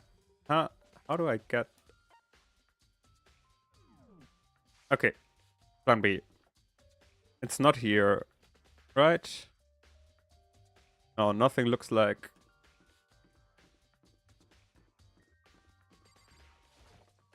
storage room. Okay, is there something here that could be storage? Doesn't look like it. Med bay? Closed. Oh, that's the, yeah, that's the foyer. That's classroom.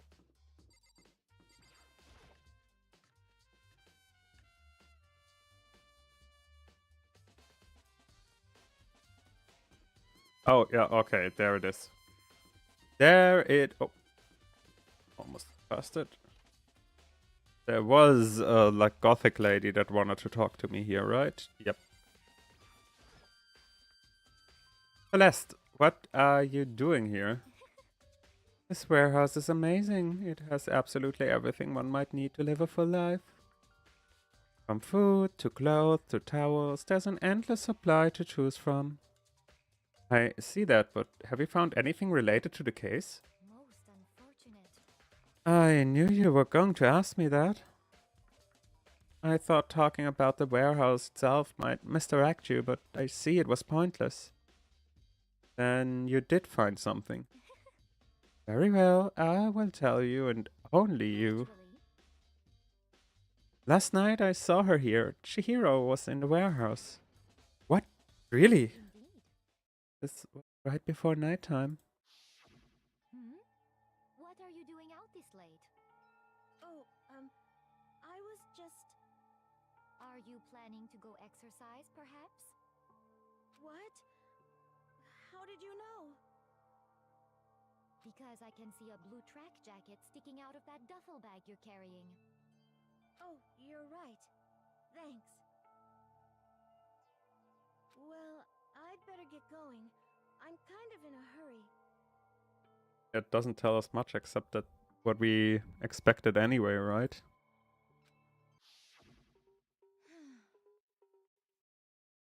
She stuffed the jacket into her bag in a hurry. It was almost like she was trying to hide it. And just like that, she was gone. Yes, indeed. I assumed she was merely stocking up to go exercise in the morning, but would appear she ignored the nighttime rule and headed directly to the girls' locker room. If she hadn't broken our rule, none of this would ever have happened. You get what you deserve, I suppose. So, apparently, he went to the girls' locker room late at night in order to exercise without anyone knowing. But the strange thing is, there was no trace of the jacket or duffel bag Celeste said she saw Chihiro carrying. Which would mean the killer would have gotten rid of it somehow. That's the kind of added to the truth bullet section of it. Huh. Okay. I mean, to be fair, okay, the duffel bag being gone is like right, but I mean that does not tell us anything new about whatever happened. Also, I have no idea where the fuck else I'm supposed to go. Supposed to check on Toko again? Hey, Toko. Nope, that's Sayaka. Almost correct. Yeah, surprise. Sayaka isn't there. Who would have guessed? This is Toko's room. I should probably just leave her alone for now. Okay, no, I guess not. We're not checking on Toko. Okay, who else is interesting? Who haven't we talked into? Oh, yeah. I'm missing something. Don't know what.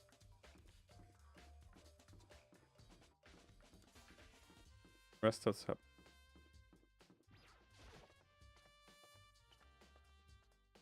Uh.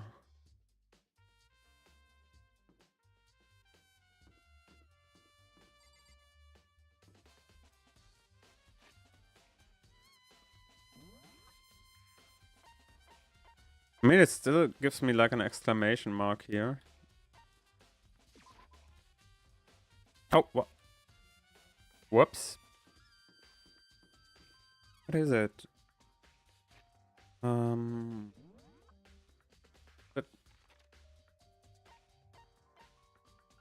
AV room, dormitory, warehouse. Oh, oh, oh, oh, oh, oh, oh, oh. Shows me in the dining hall something. God damn it. Ah.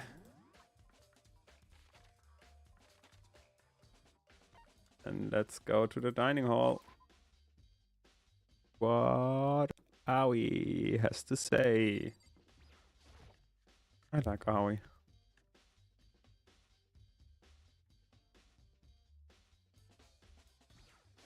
Hey, how are you? Oh, Hina, how's Toko doing? Same as before, she won't come out and she just keeps on mumbling something about Genocide Jack. So I just left her here. You left her? My head was all swimmy and I was getting pretty hungry. But don't worry, I'm gonna head back as soon as I'm done eating. Toko's not exactly pleasant, but I'm still worrying about her. Speaking of which, what are you eating? A donut, of course.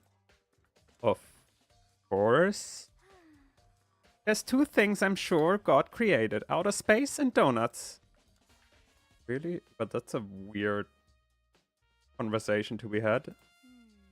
I bet Chihiro would have liked to eat more donuts. Maybe that was her one big regret. Oh, I should have tried to spend more time with her. Come to think of it, who did she spend time with? Yeah, she was a little strange. Didn't really hang out with other girls much. It was like she was trying to keep her distance from us. Actually, Sakura said something similar. She said that even though you and her invited Chihiro to exercise with you, she always refused. Yeah, totally. Yeah, it's true. And it wasn't just us either. It was like she stayed away from all the girls. Was she just shy? I don't know. She talked to the boys all the time. Isn't it kind of weird to be shy around your own sex? But totally fine with the opposite sex? No, I completely vibe with that. I am not good with guys. Oh, wait, maybe she was used to guys spoiling her. The law says you can judge a book by its cover, right? You think so? I never really saw her as that kind of girl. Always account has been added to the truth bullet section of your handbook. Oh well. Now the horrifying part begins. I'm getting tired of waiting. Shall we just plunge right in? It's the Feeling this is gonna moment be a you've big all been mess. waiting for. After. The class trial. Oh no. You remember where to meet, right? Please go through the red door on the first floor of the school. See That was you a bit quick. soon. Okay. In a class trial or about to begin. The red door is right through here.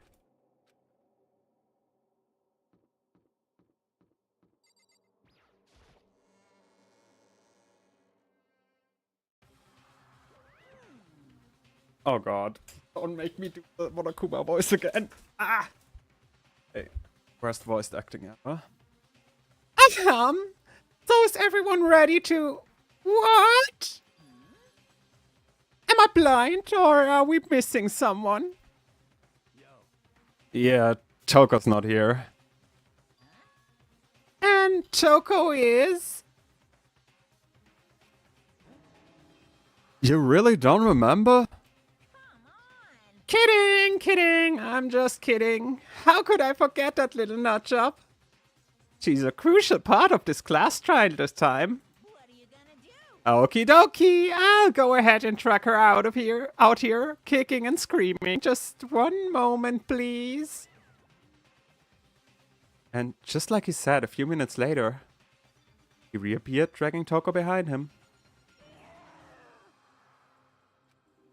I told him I didn't want to, but he forced me. I cannot believe you drag a girl around. Terrible, you're terrible. Oh, no. Everyone's here, right? Okay, then hustle onto the elevator and let's get this show on the road. I'll see you guys down there. So, shall we get going? It's time to find out who killed Chihiro. Chihiro Fujisaki. She was so gentle, so calm and meek. Nobody had any problems with her. Someone made the choice to kill a girl like that. And that murderer is one of us. Someone standing right here. Okay, at least it's not Leon this time. Okay, let's see what everyone has to say. There's something odd about Toko's behavior. I do think mere shock is enough to explain. You're sus. I gave you plenty to work with. Show us how far your logic can take you. I guess I wasn't much help at all on this one.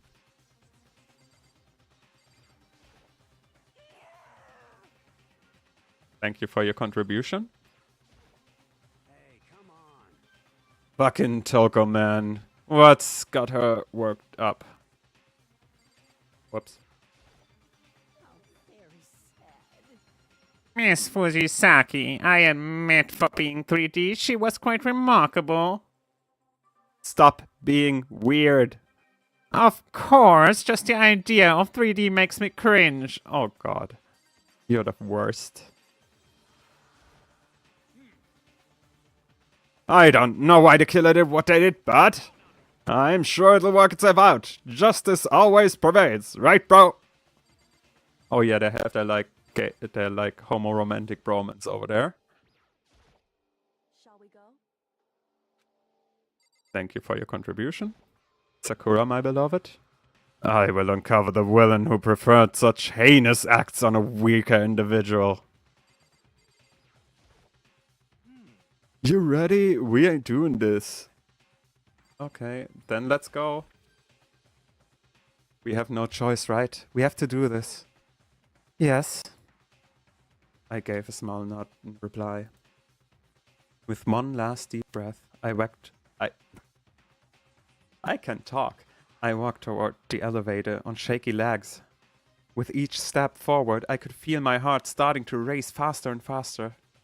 As soon as everyone was on, the elevator began to descend. I couldn't get a handle on my emotions. Couldn't stop speculating. The steel box sank with heavy clunkings, deeper and deeper into the ground. And as we went deeper, the uneasiness in my heart grew bigger and bigger. The elevator was unaffected, however, and continued to descend without hesitation. Until finally, came to a sudden stop.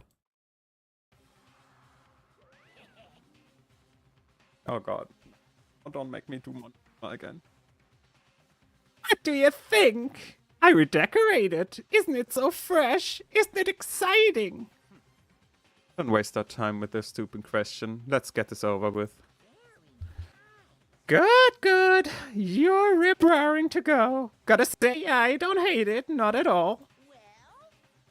Okay then, let's get the show on the road. Everyone, please find your assigned seats. God, thank goodness the thing is fully voiced and I don't have the monochrome voice for the next hour. So, the curtain opened once again. A deadly judgment, a deadly deception, a deadly betrayal. A deadly riddle, a deadly defense, a deadly faith. Deadly last trial.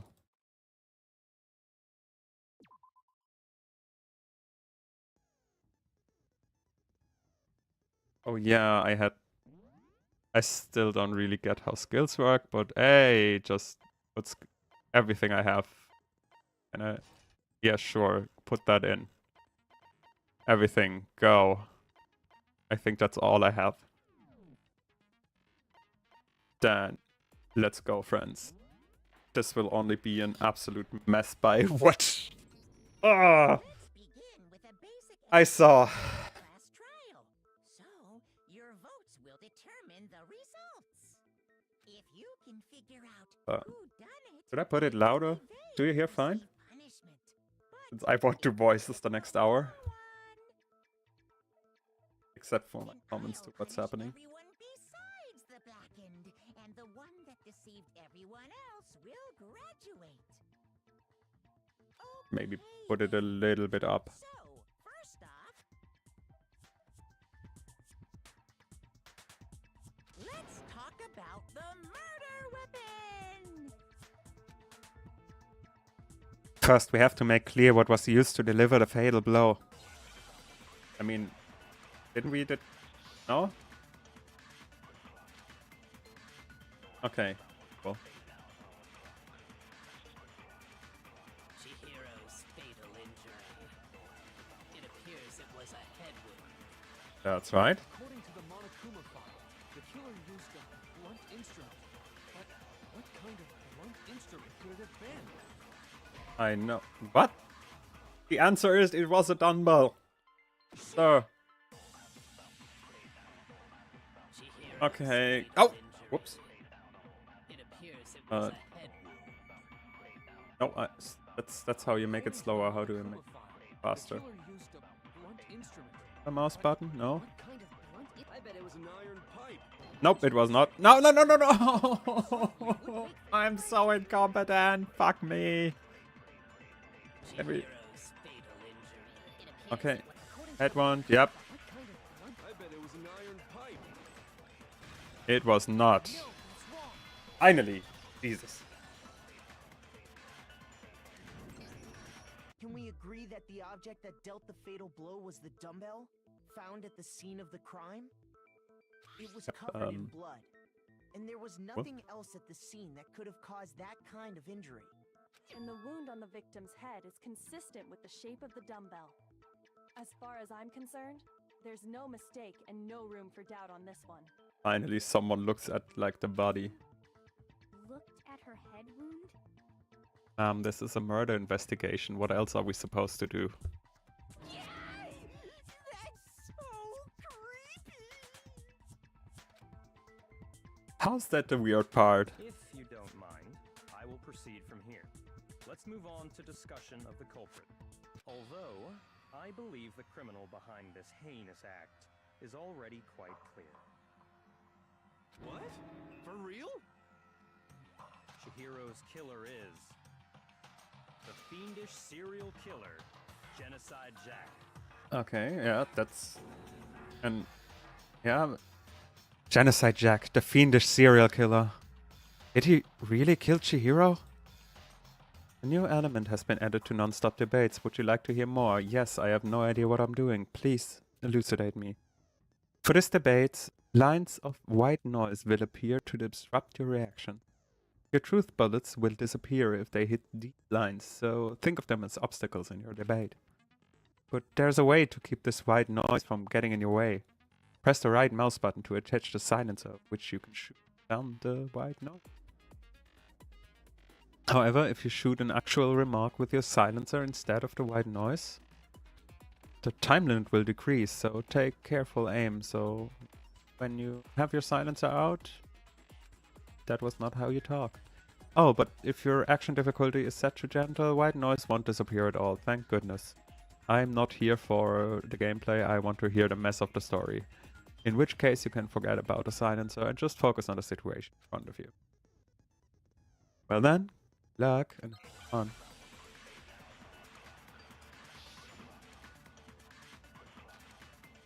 Genocide Jack case file. Okay. Culprit is Genocide Jack. I'm sure. Case closed, as far as I'm concerned. But that's impossible. Why? What makes it impossible? Well, I mean, come on.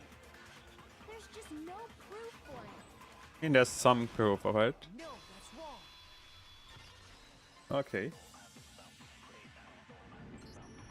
I might know one reason he could be involved. What? I found this file while I was looking around the archive in the library. Yeah, basically, Byakuya pressed my nose in I it. guess it's some kind of confidential file the police put together about the Genocide Jack case. What? That's kind of weird as shit, isn't it? What was something like that doing in the library? The why of Good it is question. probably more trouble than it's worth, so let's forget about that for now. More importantly, it outlines all the specifics of every Genocide Jack case in exceeding detail. According to the file, there appear to be two defining characteristics in every Genocide Jack case. The first is that a bloody message is found written at the scene of every murder. Oh, that's right. Boob lust. Stop being weird. No. It's actually bloodlust. But more important is the other characteristic, and it's something that has never been made public. Never made public? What the hell is it? Why don't you tell them, Makoto?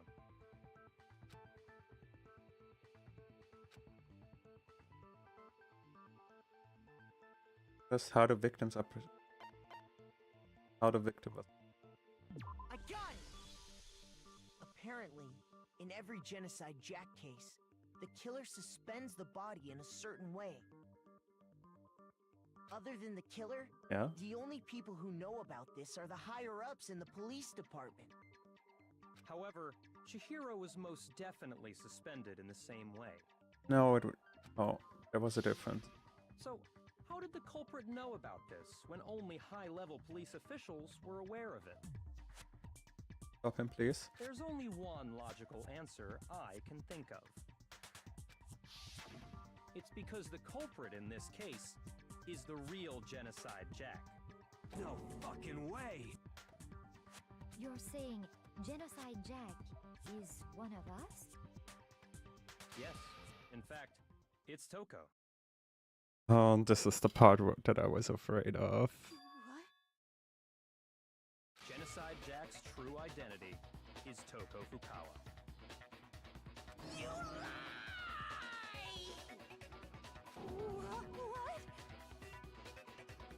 Hey, okay, wait, hold on a sec. Toko has like bloodophobia or whatever, remember? What kind of Yep. serial killer is afraid of blood? Is Toko Genocide Jack? The answer is yes and no. Another riddle. Man, why is this gotta be so complicated?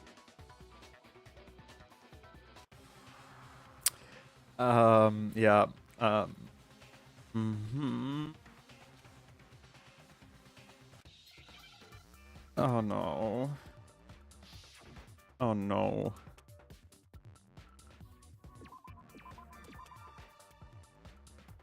Um.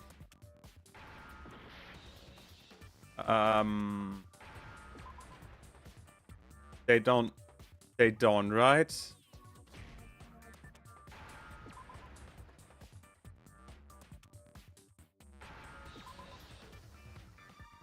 Now I understand. Is it They did because not, Genocide right? Jack has a split personality? They did not just make me spell that, right? What the actual fuck? What is... Sorry, I need some time to breathe. What the fuck? Can we please not use derogatory terms like that? This is... The fuck? I already thought it would be bad. Like, you know how like every movie and media bullshit already treats dissociative identity disorder as like the serial killer illness, but they did not just make me spell that like that word. I will not repeat it. Holy fuck. Huh? I think I read that somewhere in the file too. They thought that the suspect might have, what did they call it? Dissociative identity disorder.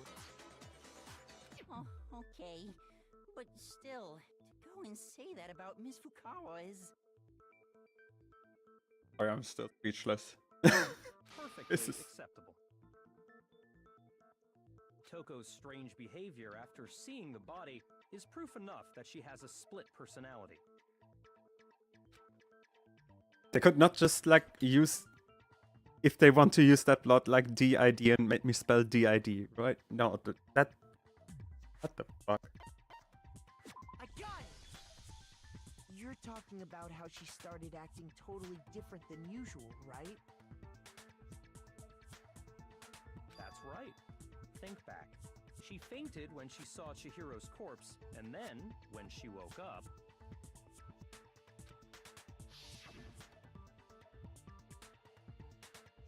I'm fine. I'm fine.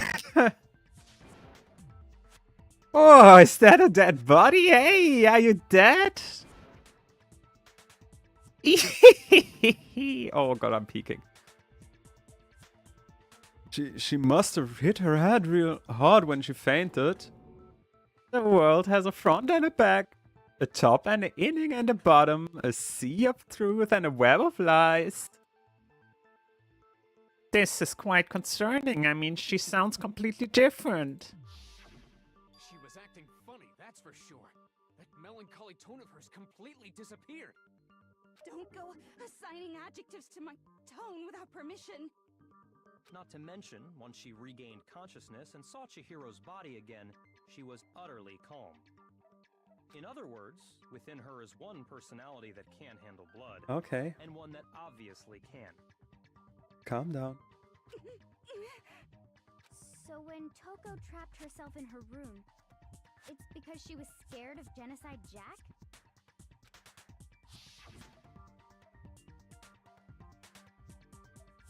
I won't let Genocide Jack have control. Drive out the killer. I drive out a murderous fiend. The reason she locked herself in her room wasn't to keep other people from getting in. It was to keep her other personality from getting out. What? Toko was afraid. Afraid of the murderous fiend inside of her. Of killing even more people. How? Yeah. How can you know all this? I do believe you misunderstood her. What she's trying to say isn't, how can you know all this? No. What she wants to know is, how could you tell them? Huh? Last night, just before Monokuma gave his motive speech, Toko and I had a strange conversation. She told me a most interesting story. Why the fuck would you? She said a murderous fiend lived within her, and she was afraid it could appear and attack at any time. And that trepidation is what's caused Why, her though? to have such a bleak attitude. Isn't that right, Toko? This is all a lie. Right, Toko? You said you wouldn't tell anyone. Why would you tell him though? What? You promised. I can't believe you lied. You have only yourself to blame. You came to me with your tragic little story. I didn't ask you to. This is the real world, not some romantic fantasy fairy tale.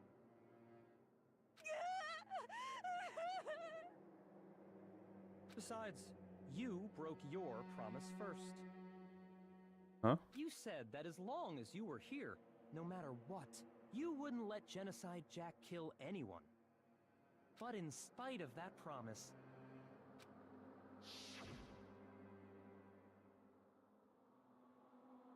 I'm sorry, I couldn't keep your promise. But don't worry, never again. I won't let Genocide Jack have control ever again. You said if I kept my promise, you would go out with me. Girl. You trust this fucking asshole, right? Oh god. This is getting worse and worse. Mess. That's the only reason I promised. Okay. Girl, have some self-respect. How many times do I have to tell you? I never said that. But you weren't able to do it. You just couldn't resist that rush you got from killing, could you? I tried. I swear I tried to control it,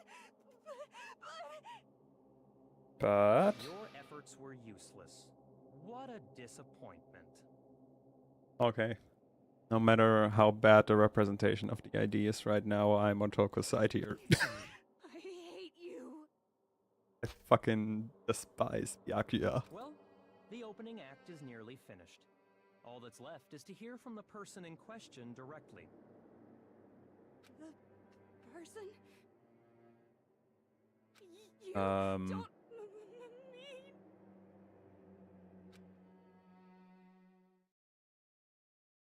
Toko's body suddenly lunged backwards. A huge thud echoed across the courtroom. The next second... Okay, on we go on the rap. Well, hello there. Is it me you were hoping to see? What the heck? So you figured it out, huh? Well, whatever. What are you gonna do? I'm the ultimate murderous fiend, Genocide Jack! Or better yet, let's go with Genocide Jill! What the fuck is this? Quick question. What the fuck is the tone of this game?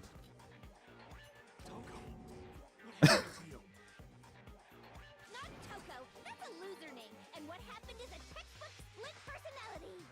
Oh no, it's not. But what if one of them happens to be a serial killer? You should turn Oh. a blind eye to one's faults. Let me move on from this plot point, please. So intense. Like they say, sound in murderous mind, sound in murderous body. This one is so different from the one we've come to know. Yes, well, the world is composed of a front and a back, you know. Just like how every inning has a top and a bottom, or how in the depths of every truth lives a little lie. Behind every dark and gloomy soul lives another that shines as bright as the sun!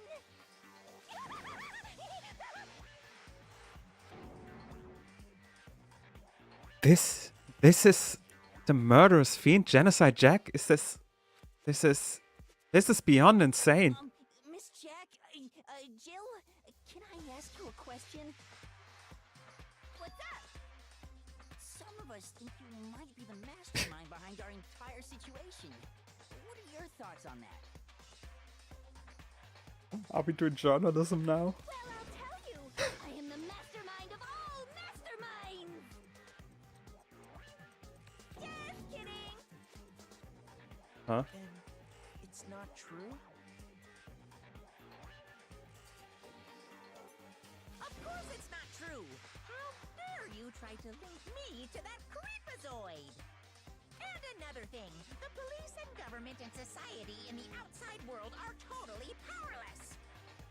I mean, they just let this idiotic, bloodthirsty maniac go buck wild all over town. Sure, I'm a bloodthirsty maniac, but life is pain, right?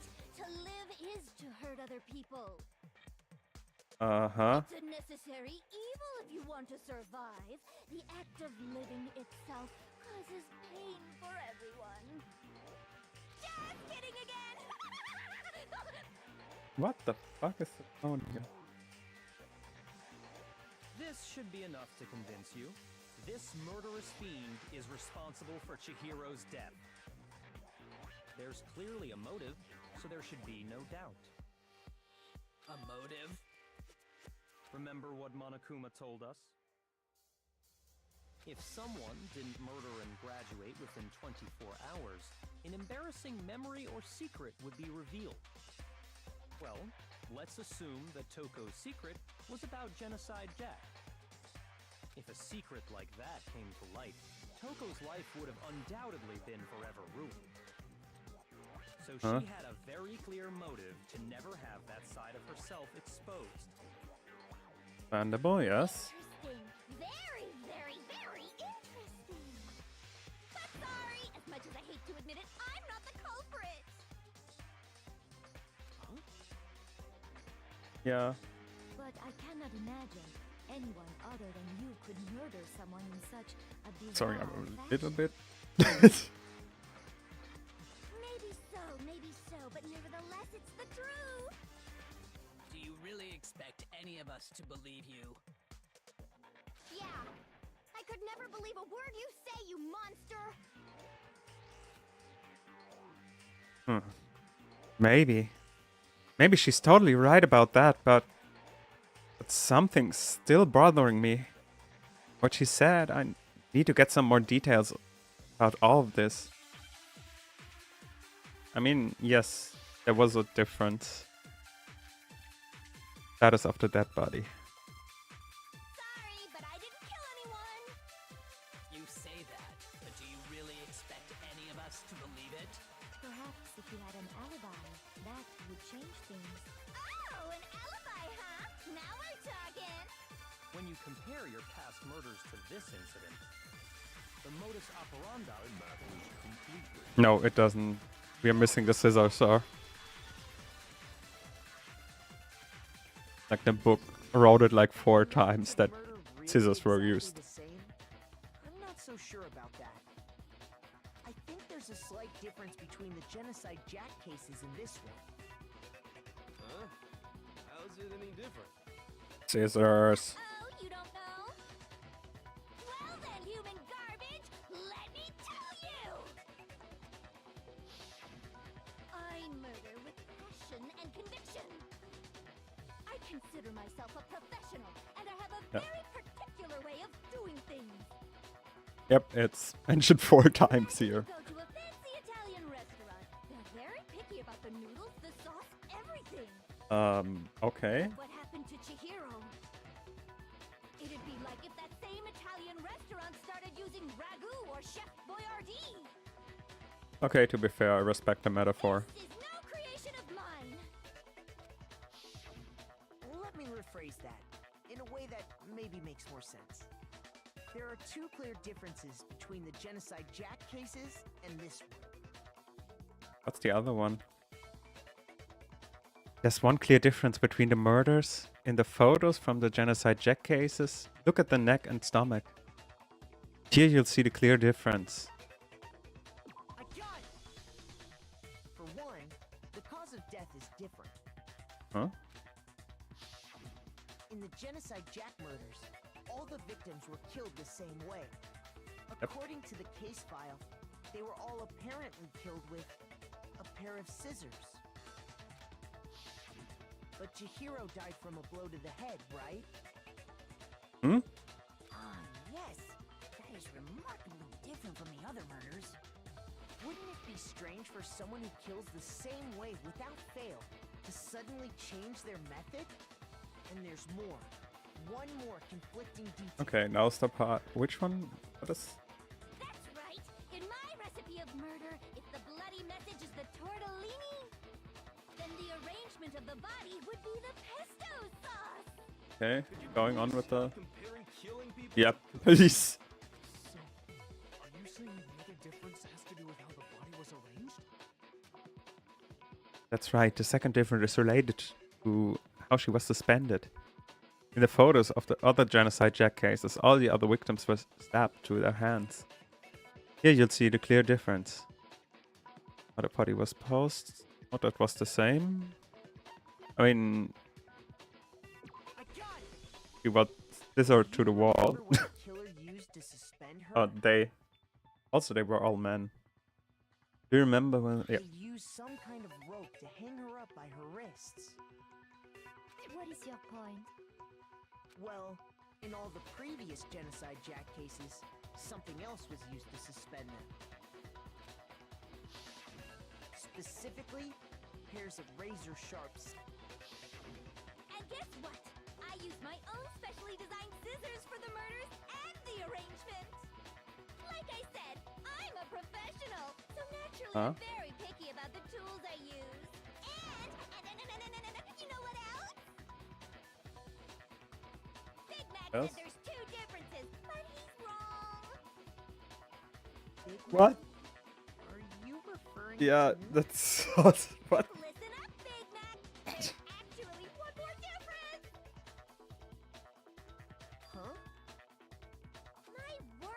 Really didn't notice? Take a look at who the victims were in each genocide jack. Ah, yeah. Exact thing I just said. There's a pattern Man. there just waiting to be Man. discovered. It's man. Pattern. Figure It's that out, and it'll be proof man. of death why I couldn't have possibly killed that little lolly girl. Let's see. There was a pattern surrounding the genocide jack victims, and Chihiro didn't fit it? If you look at the names of every victim, what you'll notice is... I think I figured it out. I know why she couldn't have killed Chihiro. Because Chihiro was her lover. No, was a girl. Is it because Chihiro was a girl? Bingo! Bullseye! Right on the money! What are you talking about? In all the genocide jack cases, all the victims had something in common.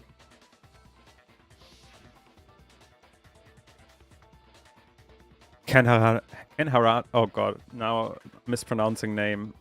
Kenharada 32, Tetsuhiro Honda 17, Shoji Gaku 23, Kano Issei 14, Takeshi Yoshida 30, Komatsuno Taro, Takefumi Gono, Uchida no Naoya, Takeshi Masamue, Yuto Yumei. There was no end to it. They were all guys? That's right! The people I kill with such passion and conviction are all adorable little men! I can't believe I said it! I'm so embarrassed! The hell is wrong with you? I can't help it! I'm just a full-throttle boy-on-boy fangirl, and the movie side of me just hates it. But now I'm on the fast track to becoming a full-fledged fan madam! So since Chihiro was a girl and not Okay. an adorable little man, you wouldn't kill her? Would an Italian chef suddenly start making ramen just because they're both noodles? Don't be stupid. I have too much passion and conviction to cross that line. That's the absolute reality of a one and only. We get it. You've clearly explained your hobby and your philosophy. But that's not all there is to it. It's a different matter entirely, when you're forced to kill in order to survive. Quiet, lolly car! Finally, someone tells Byakuya to fuck off. Lowly, cur, I would never kill for a reason as petty as mere survival. And if by some fluke I did kill to survive, why would I bother with the message and arrangement? It'd make me the obvious suspect. Fair. That does make some amount of sense. Plus, whatever reason I have for killing, I would never leave out my prized scissors. Who would go out of their way to use a big, stupid, heavy dumbbell? Maybe you used the dumbbell because you couldn't find any scissors in the school? Any scissors? I don't just use any scissors. I only Hey. use my own set of high-class envy of the entire world scissors. Okay, whatever. There still aren't any in the school. Are you sure about that? Da-da-da-da! I have questions.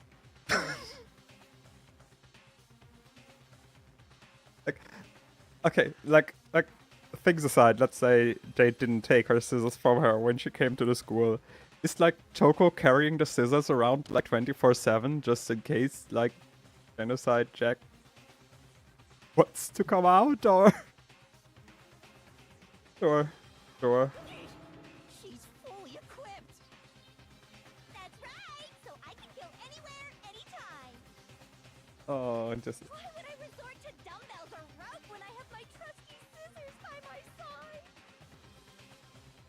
Go ahead, tell me I'm wrong. You can't, can you? Gutter dogs, all of you. we'll just take it for what it is. Not. The rope's totally out of the question anyway.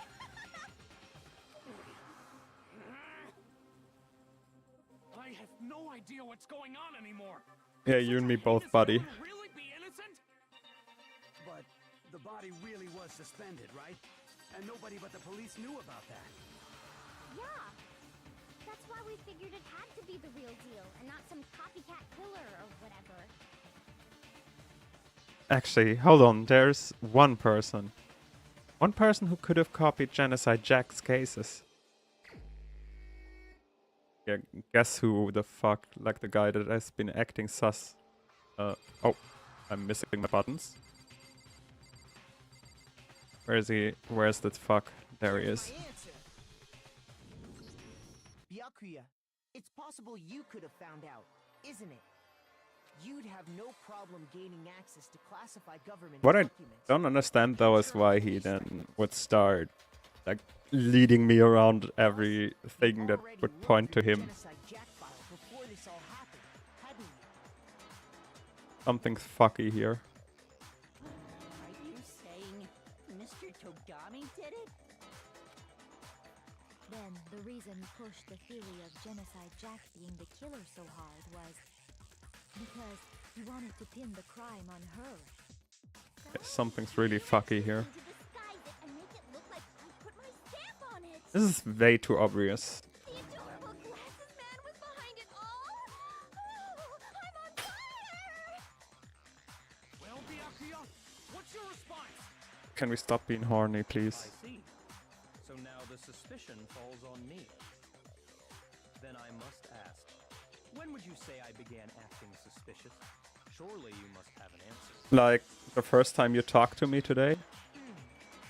Looking back and thinking about it now, the way you were acting right before we discovered the body was a little strange. Mm-hmm. Oh, whoops. Oh, it's not voiced, sorry. That's suspicious. Very suspicious indeed. Wouldn't you agree? Huh? Suspicious? It seems nobody searched the locker rooms. Let's start with the girls' locker room. Yeah, I remember I commented and said, why are you so keen on going into the girls' room? You wanted to go to the girls' locker room right away, right? But since you're a guy... I should have naturally thought of the boys' locker room first. Is that what you want to say? The victim was Chihiro, a girl. Hence We why I did said not know that Chihiro was the victim at this point, sir. Nothing strange about that, I'd say. On the contrary, there's something very strange. Okay then, what's so strange about it? Go ahead, share with the rest of the class. Why is he still so fucking smug about this? There was a clear contradiction in what Byakuya just said. I need to make it clear to everyone. A new element has been added to the non-stop debates. Would you like to hear more? Yes, I still have no fucking clue what I'm doing. Next, we're going to add something called a truth flashback. If you aim at a weak spot and hold down the left mouse button, then you'll memorize that weak spot. This memorized phrase can only be shot once as a single truth bullet. If you shoot or change the truth bullet, it will disappear from your truth cylinder. However, you can use this flashback feature as many times as you want. If you don't seem to have the answer to a lie or contradiction in a lot of truth bullets, it might be wise to memorize a different weak spot and use that to make your case. When's the best time to flashback? Well, you'll just have to use your keen wits, don't you? In this case, though, I will say that if you don't use the flashback, you won't be refuting anything. Well then, good luck and have fun. Okay, I only understood half of it. Let's go. Let's concentrate and figure this shit out. Yep, Monokuma file number 2. So, you said Byakuya was acting kind of weird before we found the body. But he was acting weird... Okay, this is how you save things? Presented with the opportunity to check out the girls' locker room. Oh, I think I see where this is going. Take it. That's a natural reaction for any guy. The victim was Chihiro. But that was before we discovered the body. I got it. I am very smart. Strange about that. Because up until we actually discovered the body, we couldn't have known who the victim was. So your claim that you went to the girls' locker room first because Chihiro was the victim doesn't hold up. I see. Yep. That's a good answer, I must admit. Interesting. Very interesting indeed. But your reasoning is still too weak. Why though? What's wrong? Is that it? Surely you've got more than that. Go ahead, show us. Why are you so fucking keen on this? What's with Byakuya's attitude? Like he doesn't even care. I've got him cornered, but he's acting like he has nothing to do with him. What's the matter? You're not finished already, are you? There must be more to it. There is. I think. There is more to it. Think about it. We just talked about the differences between this case and past Genocide Jack incidents. The proof you're looking for is hidden in there. Oh? Proof that I'm the culprit, you mean? The difference between this case and the other Genocide Jack murders. The evidence that proves Byakuya is responsible is hidden in there? What could it be? Argument. Library desk lamp. Yeah. What? The difference between the cases? You want me to explain it again? When I want to kill, I use my very own special scissors. And I use those same scissors to arrange the body. But Chihiro was suspended with Library desk lamp. kind of rope, was it not? That's Yep. right. It absolutely was. Yep. Then there must be something fishy indeed about that rope. Hey, Byakuya. Not a rope. Can I shoot something, please? I'd never seen that rope before in my life. Ah, there it is.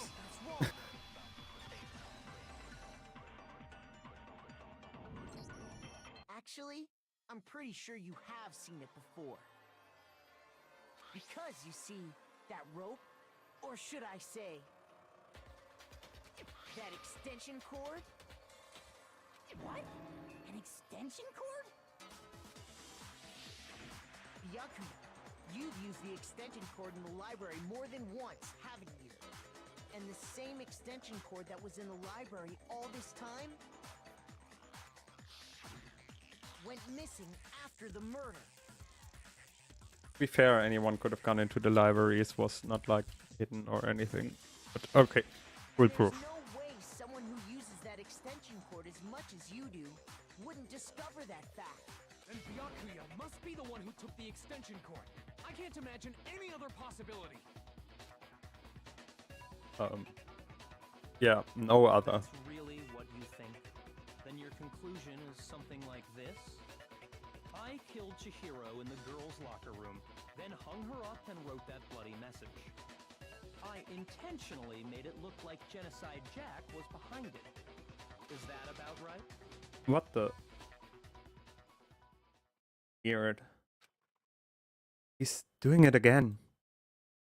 Totally calm, totally unconcerned. As if he's not even involved. Wait, not even involved? What's wrong? I asked you if you think that's what happened. Hell yes, that's what happened. So that's it, right? Byakuya's the killer. I don't disagree with not disagreeing. He kept calling this a game, right? So he'd be totally willing to do something like this to win. Sorry, but could we hold on just a second? I think we need to talk about this a little more. Huh? Do we really need to? You've already decided who did it. I know, but still, there's something that's still bothering me. Is that right? And what, pray tell, is still bothering you? I killed her in the girls' locker room, then disguised my crime.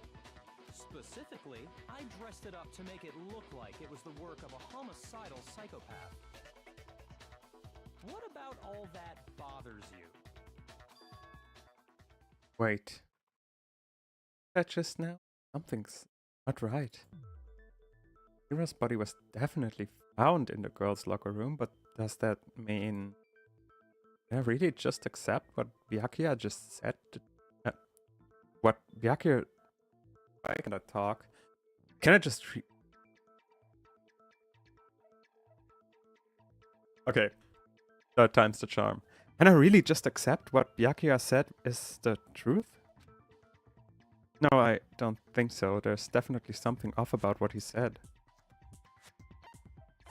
And there was the switch posters and carpets. Is that what we're talking about? You say you killed killed Chihiro in the girls' locker room, right?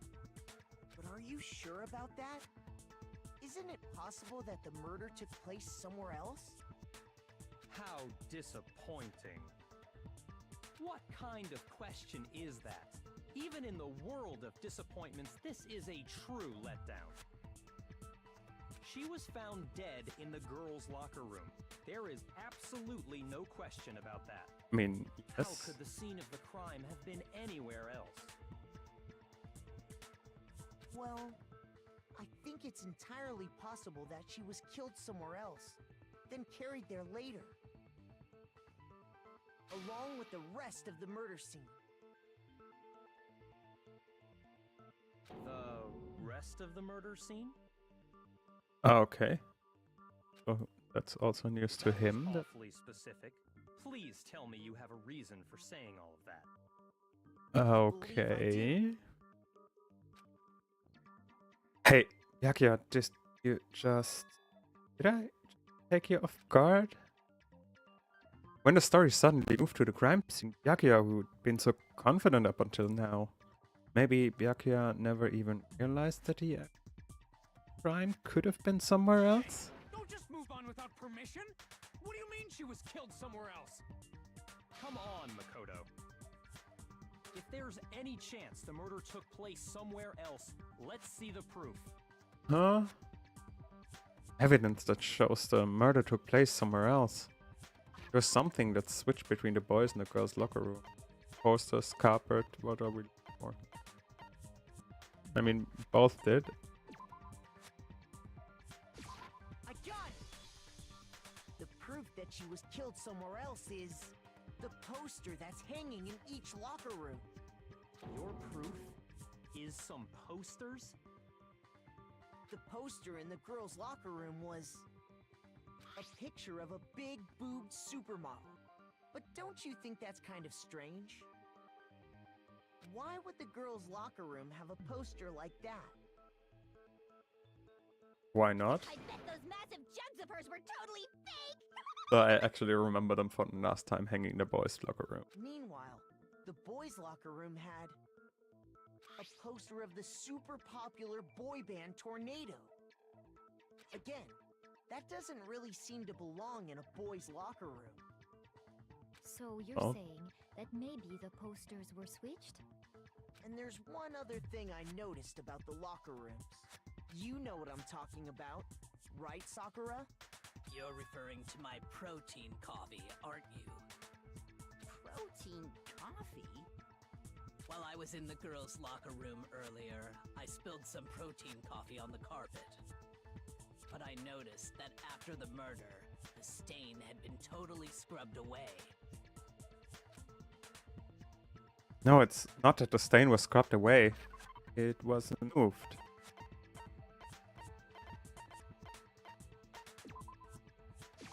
I got it!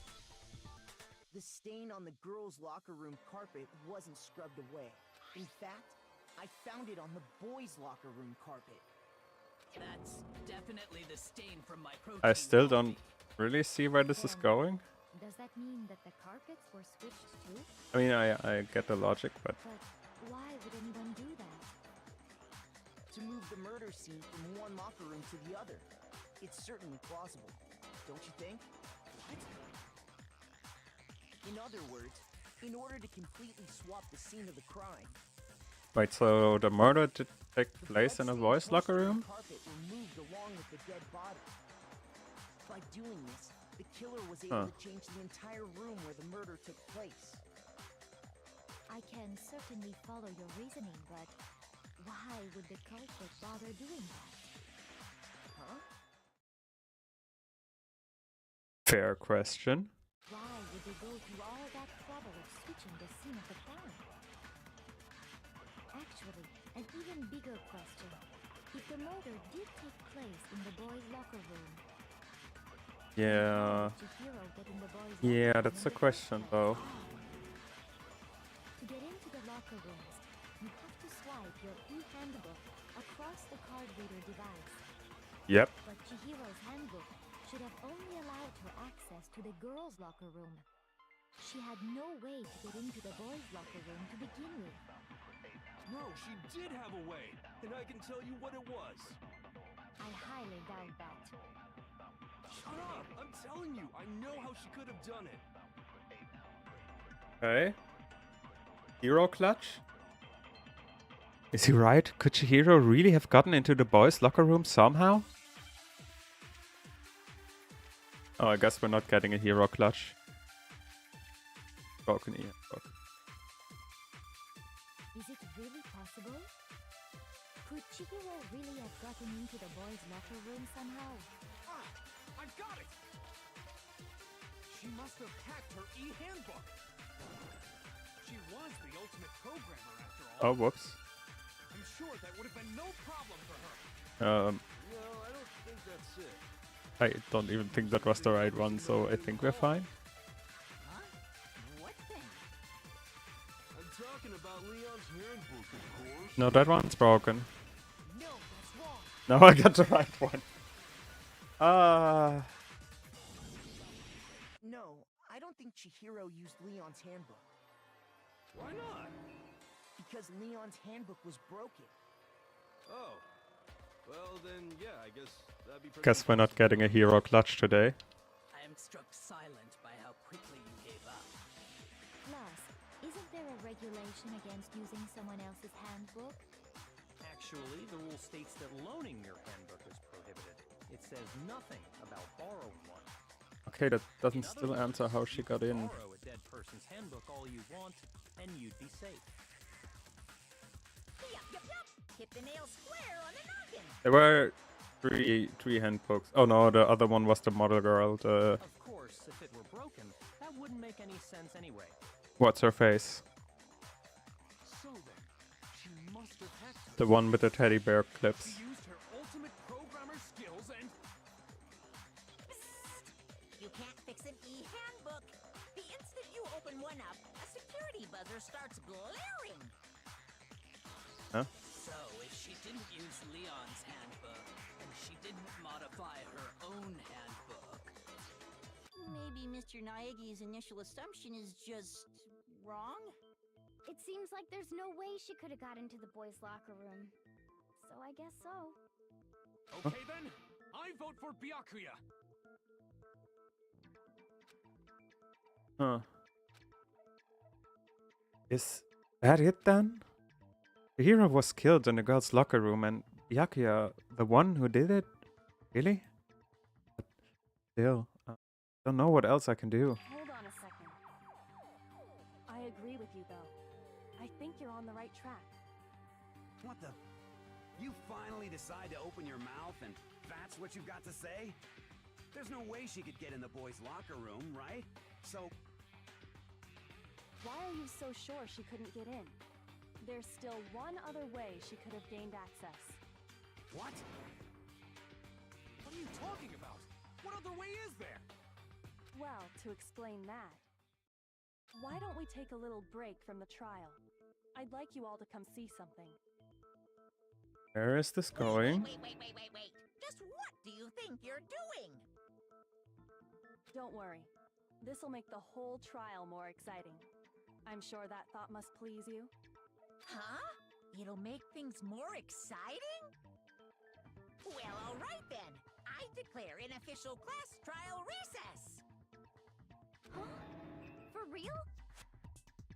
Now then, what is it you want to show us? It better not be boring or I'll be very unhappy.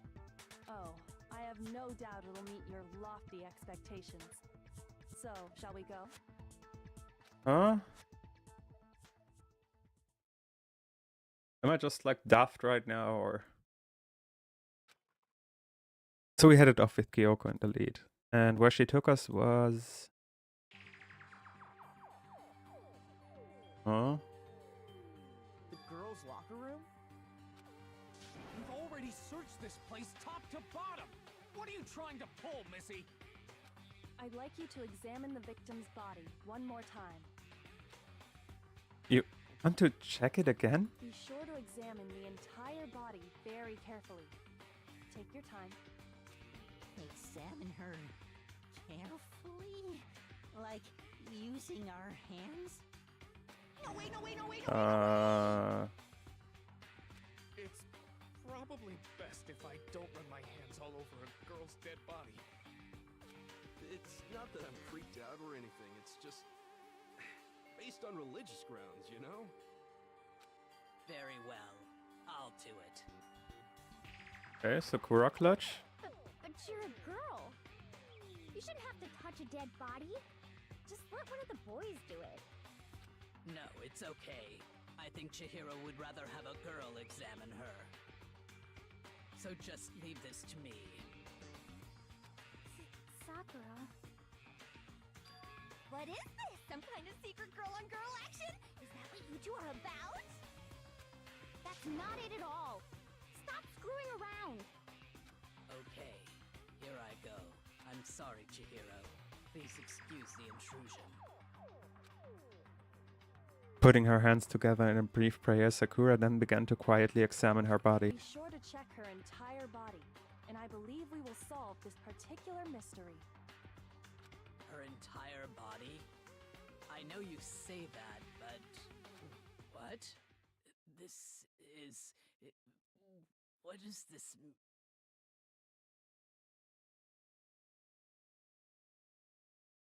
Slightly afraid to click.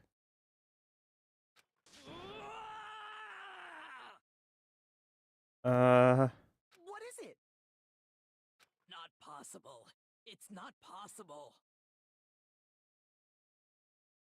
What is going on? Sakura's eyes were staring wildly at Chihiro's lifeless form. Her massive frame trembled. This girl is... Is what? is a boy! Ah, I see. So she was actually a he. Interesting. Thanks for confirming this fact. What? You're joking, right? I wouldn't joke about this. Ben... It's really true? Chihiro was a guy? Oh, what? You guys didn't know? Heck, I knew that right off the bat. Chihiro Fujisaki was totally a guy. He was a cross-dresser? Oh, I'm really on fire! I wish I had killed him!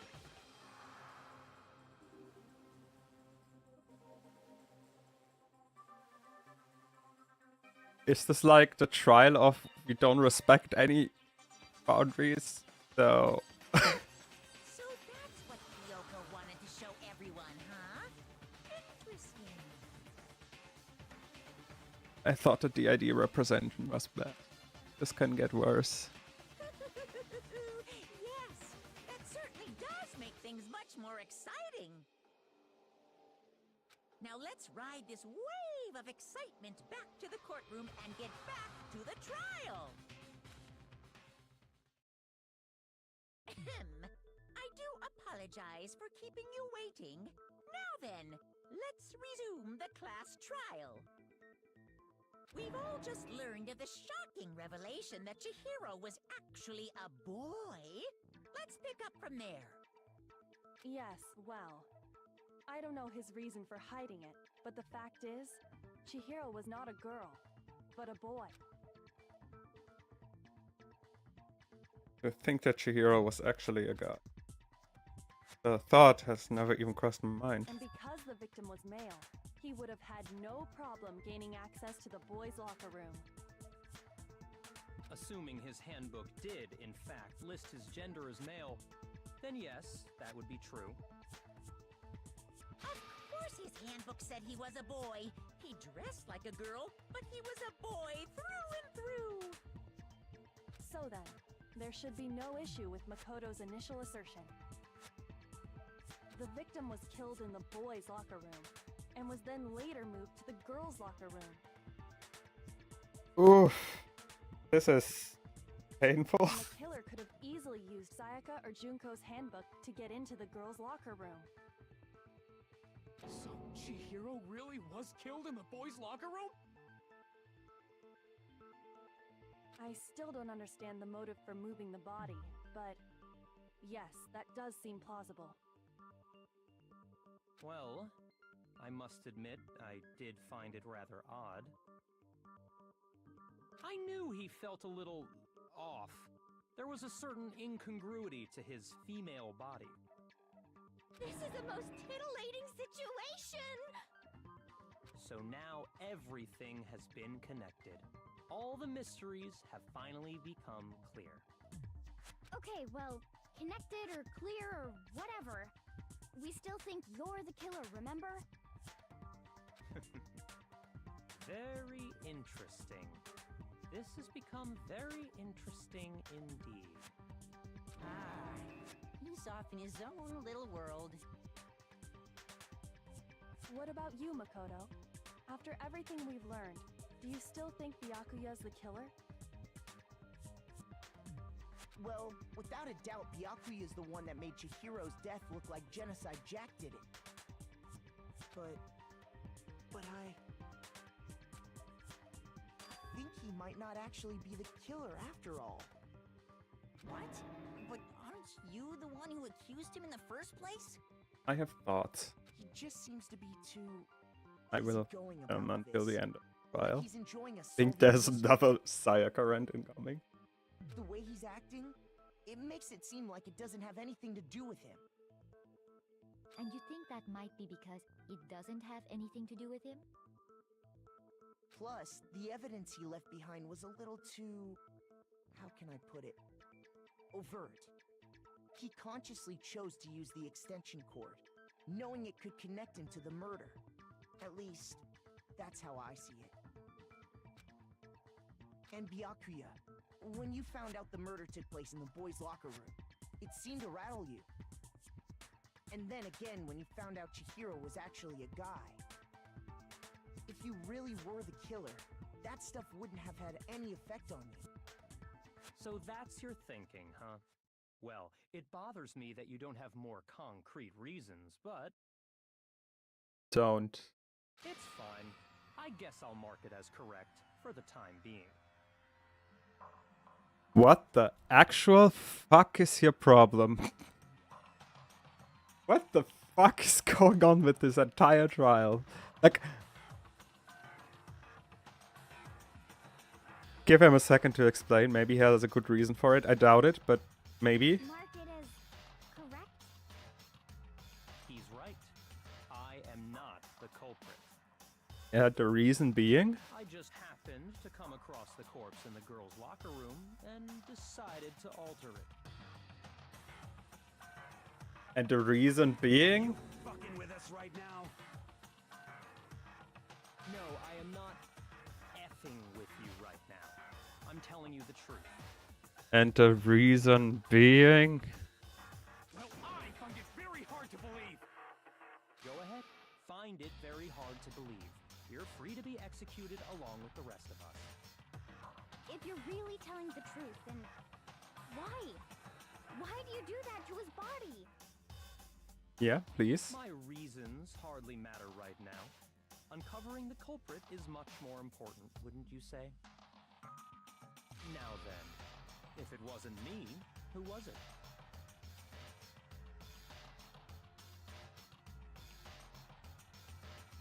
What the fuck? Like, Well, again, I have thoughts. I will keep them back till the end of the trial. Just to not disturb the flow right now. We're seriously gonna keep going? We're all good, aren't we? I thought it was clear Byakuya did it. No, I'm with Makoto. If there's any doubt whatsoever, we need to explore every possibility. Because if we're wrong, we all die here. That's true. Very well then. I'm with you too. Damn straight. Count me in. Okay, everyone's fine to move on. Have a I'm mind not, of but your own? yes, thank you. Of course I do. What am I, an ant or something? anyway, Let's discuss this all as a group one more time. We still have time to make our decision. That's very true. Our lives are all on the line. Excellent. Then shall we resume our game of hide and seek? But if Byakuya didn't do it, then who's the real killer who murdered Chihiro? There's one thing we can be sure that we know about the killer.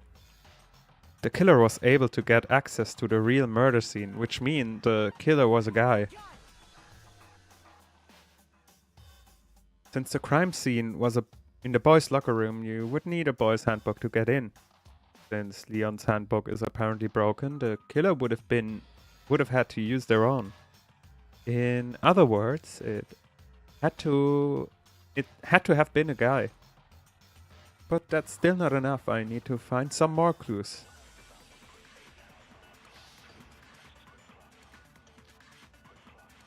Celeste's account. Okay. Isn't there a single clue that might lead us to who did it? Well, clues are one thing, but did nobody get a look at the killer? I'm sure if someone saw the killer, they would have said something by now. Perhaps someone saw the victim at some point. Even that might be enough for now.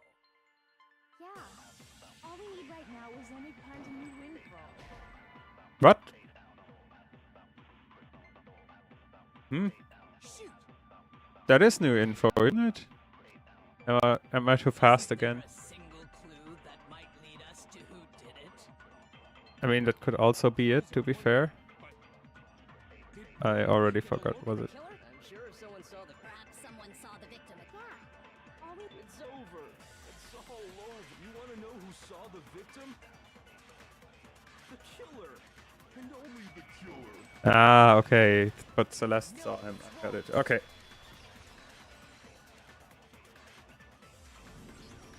I believe someone else did see the victim before he was murdered.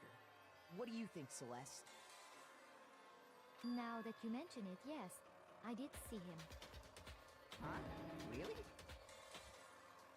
Oh, but I suppose only Makoto knows about this. The rest of you had no idea, did you? That is why you're all making such ugly noises. Whatever! Just hurry up and tell us! It was last night, right before nighttime. I saw Chihiro in the dormitory warehouse. I saw him stuffing a track jacket into a duffel bag. And then, I assume, he headed off to exercise. A track jacket and a duffel bag? But we didn't find anything like that at the murder scene. It seems likely that the culprit destroyed them to get rid of any evidence. And that is when he said something that struck me as rather odd.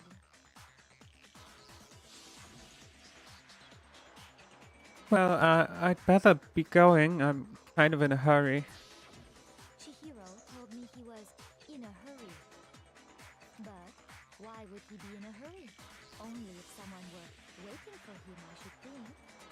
Hey, but I mean, that's all things we already theorized about. How does that bring us closer?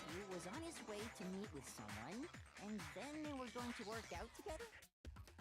But Hina and I had invited him to exercise with us plenty of times, and he always declined. Probably because he was afraid you'd find out the secret he was hiding, right? Which means that conversely, he must have trusted whoever he was meeting with very much. Enough so that he was willing to risk his secret being revealed. A marvelous friendship! The point is, whoever he met up with is the culprit, right? So we just gotta figure out who it was. But knowing what we know, I can't even guess.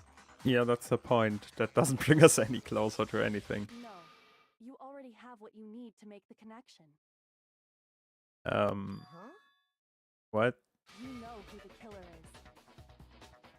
I don't. Seriously? Who is it? Who's the killer? Think back to the track jacket and duffel bag the killer disposed of. Focus on the details of these items, and it should become obvious who was waiting for him. No. Are you sure about that? You really think we can figure out who did it based on 2 pieces of evidence that we don't have? What? You want to track down some fingerprints or something? Even if we had the equipment for that, we wouldn't know how to use it.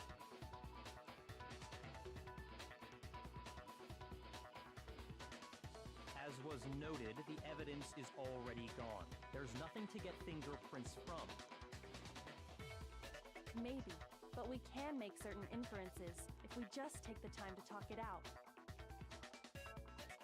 Easy for you to say. But fine. Celeste, did you notice anything special about the bag or jacket?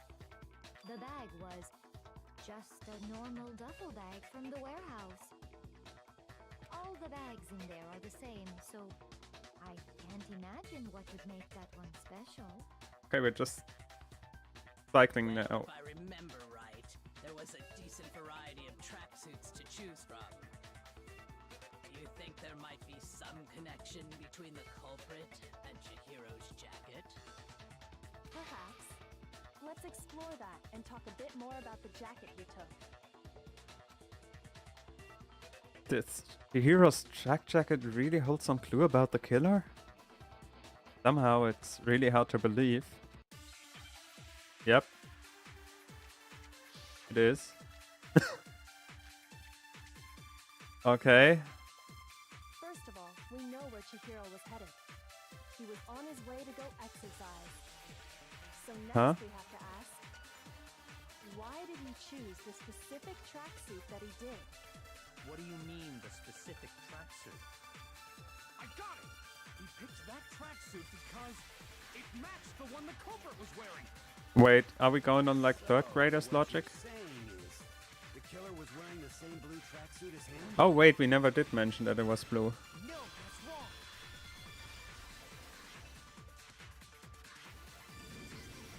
Hold on a second, Mondo. What did you just say? Huh? What'd I say?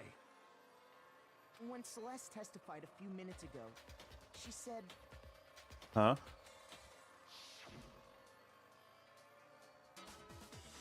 I saw him stuffing a track jacket into a duffel bag.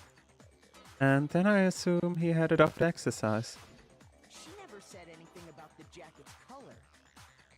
So why did you say Chihiro's blue tracksuit? What are you? You just. Hey, Celeste.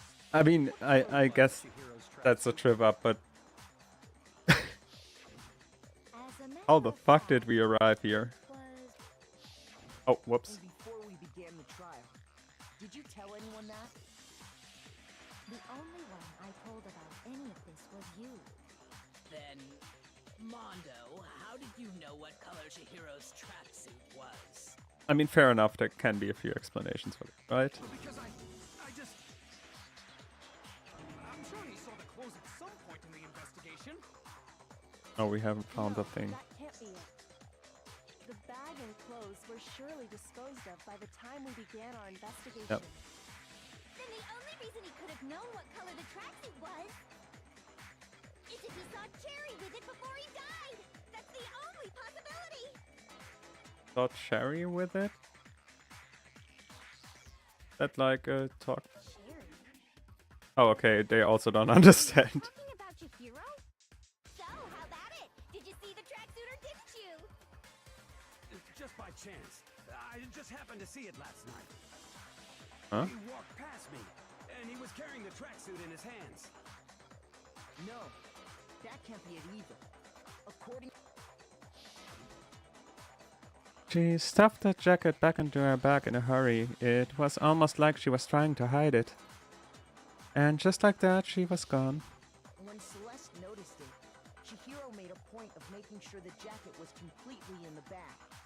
If you just ran into him briefly, you couldn't possibly have seen what color the tracksuit was.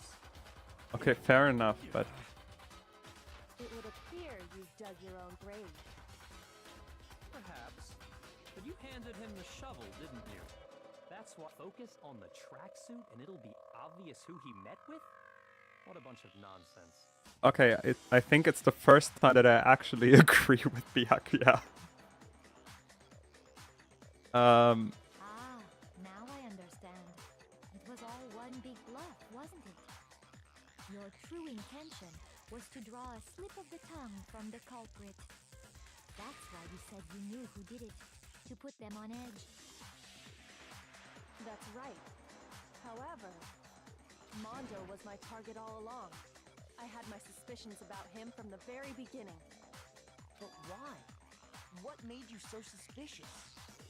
That's a good question.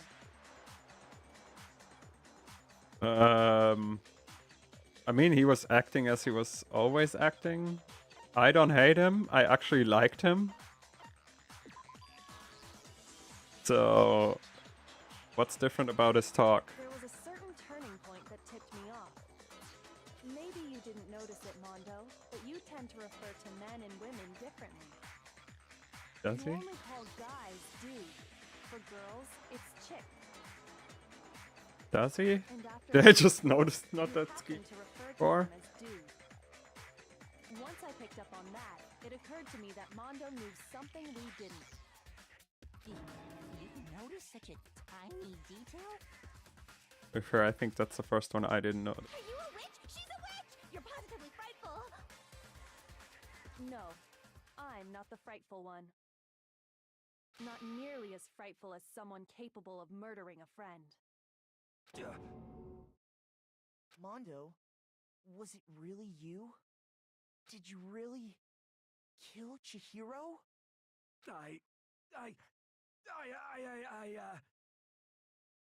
didn't kill anyone! You've been all over me, judging everything I say, putting words in my mouth. What gives you the right to treat me like a goddamn criminal? Yeah! He would never do something like that! This is a false accusation! Okay. It's true. My reasoning The is Romans pretty pairing up shaky. again. That was fast. Well, this does present us with a problem. It seems we are all out of leads. My time has nearly come. Hey. That's what my little ghost friend is telling me. Okay, I was about to say, does Hifumi clutch now, but I don't think yeah, so. That reminds me. Hifumi, weren't you telling me you found some evidence? Really? What kind of evidence? Actually, now that I'm thinking about it here calmly, it might not be all that relevant. Jeez, does your confidence just get up and walk away? It's fine, man. Just... If you really insist, then... Here it is. Huh? What do you have there? It happens to be an e-handbook. I found it laying on the ground, so I scooped it up. Sir, it was like half an hour ago when we talked about Chihiro's missing e-handbook. How the fuck do you just bring that up now? Can we please have a seminar on open communication in this group? Thank you. You found it on the ground, right? Then it must belong to Chihiro? I got it! We know Chihiro's handbook was missing from the scene of the crime, right? For a fact. For a fact indeed. I was totally sure I'd found it. Then it must hold some clue about the culprit, right? Well, that's what I was hoping. But it's busted. It won't even turn on. I imagine Now they the destroyed one, huh? broke it to get rid of any evidence after the murder. That's odd. I didn't think the handbooks were quite so fragile. You're right. They're not. They're Yeah, I remember him basically saying, oh, you can not destroy those things, and now two destroyed ones turn up. And yet, this one does appear to be broken, as is Leon's, sitting useless in the main hall. For all your confidence, That is a remarkably high failure rate. I have an idea what's going on. There might be some kind of mystery in there somewhere. How precisely did the handbooks get broken? How did the handbooks break? There's only one possible explanation.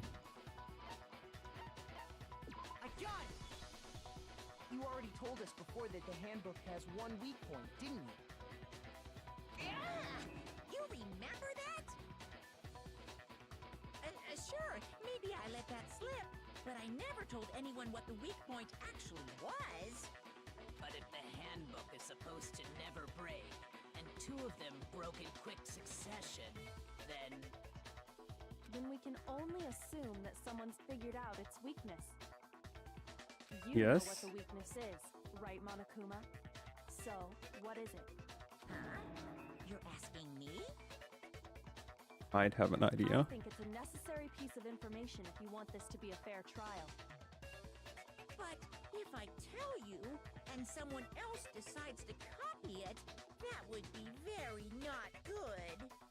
Just tell us already. Why would we want to break our own handbooks? Oh well, I have a weakness for pushy demands. But you're sure you won't follow their example? Then allow me to make a special announcement. The weak point of my cutting-edge e-handbook is... when it's exposed to high temperatures for too long, it will suffer a meltdown and totally break! Yeah, you somehow had a... The game somehow had to make the connection between Mondo and, like, the hero. You knew it? yeah, because I found the handbook laying on the floor of the sauna.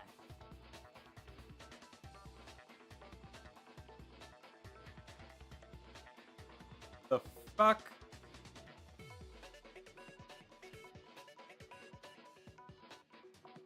Again, someone really has to give an like lecture about open communication in this fucking group.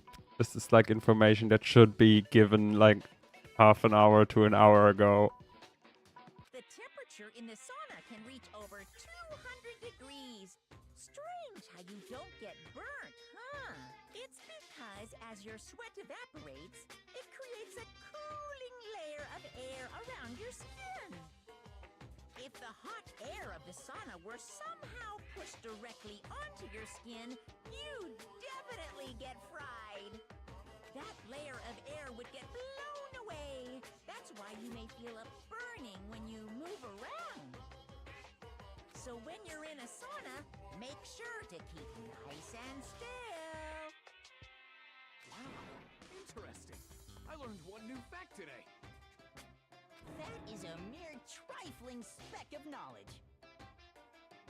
Anyway, if you found the victim's handbook in the sauna, then the killer must have been purposely trying to raise its temperature in order to break it.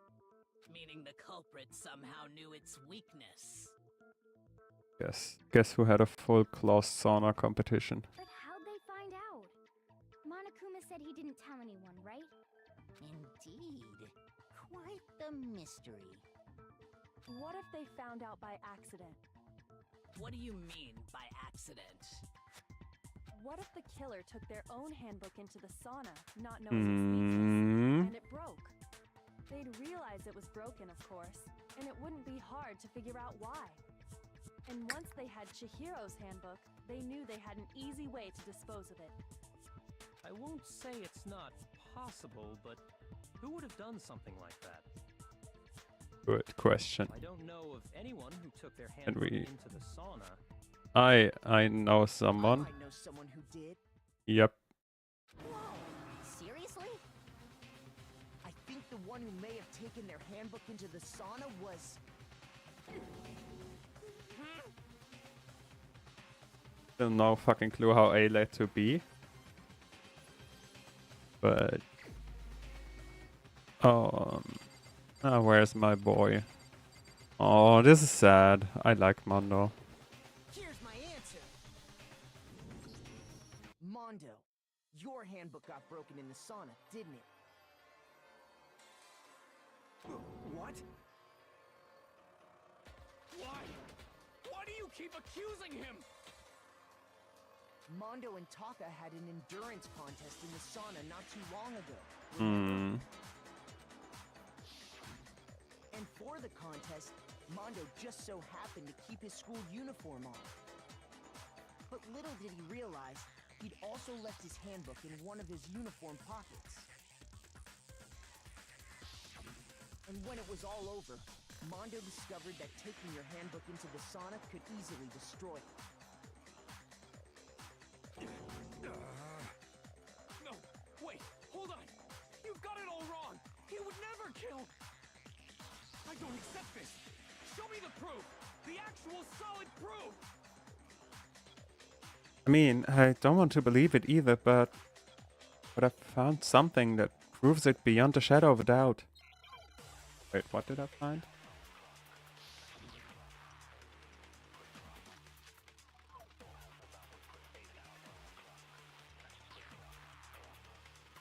Let's test Makoto's assertion. If what he says is correct, then Mondo, you broke your own handbook.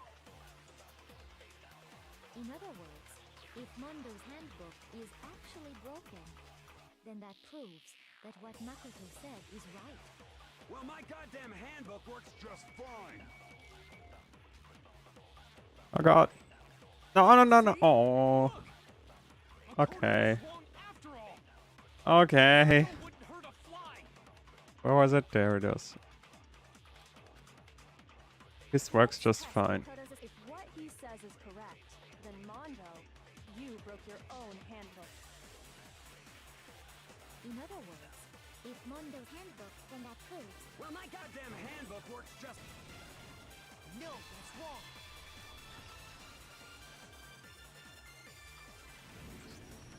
Mondo.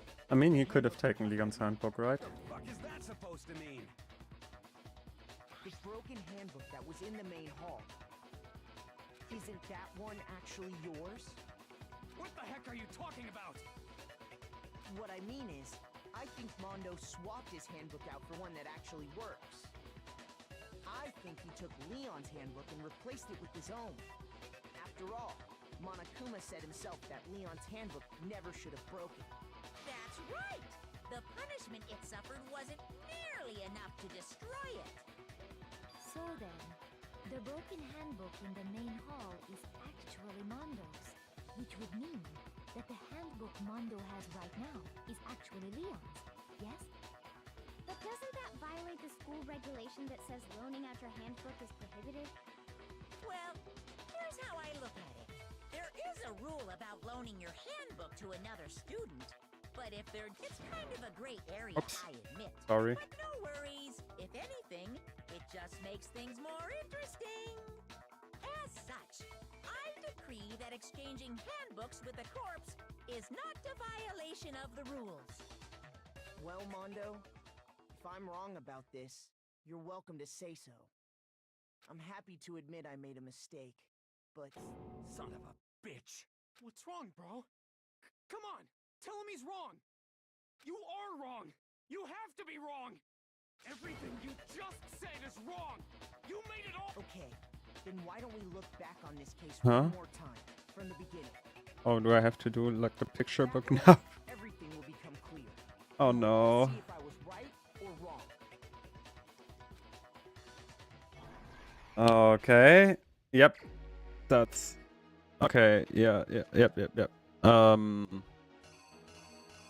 Okay, let's figure this shit out. No, she did not leave. Oh yeah, she saw the thing. Then she entered the locker room. Then he got no. Or is it? This? Yeah. There was blood. Then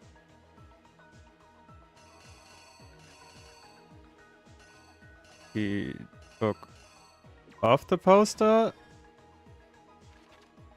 Then oh no. I'm doing dumb shit. Then No.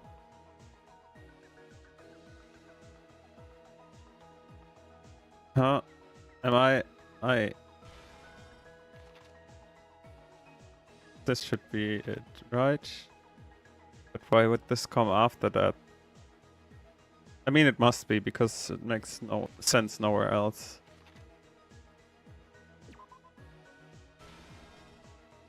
But... No. No, this must be this.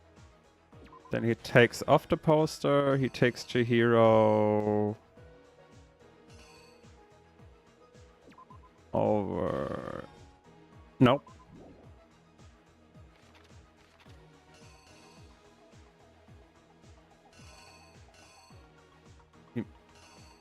I am confusion. Okay. Let's do it the other way around. It's probably easier. We know that he left the handbook there. But he went to the sauna. This the sauna? No, this is the sauna. That's when he did the bloodlust thing.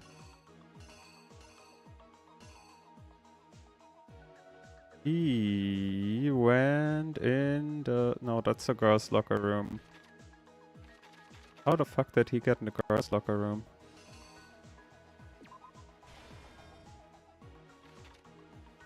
Yeah, that makes sense. And it's only those two that I have to figure the fuck out how. He put the poster up. Did he? It's this, then he took the hero. What's in between? That's the girls' room, yeah. He went to the girls' room. Makes sense. Oh, we're missing stuff.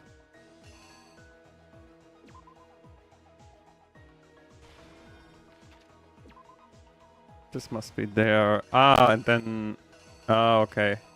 Where's the handle? There it is. The killer is Okay. I think we got it. First, let's take a look back to before the incident.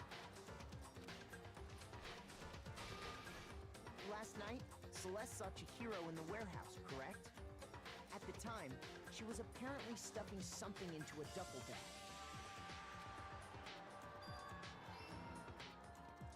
That something was a blue tracksuit. You can confirm this, right, Celeste?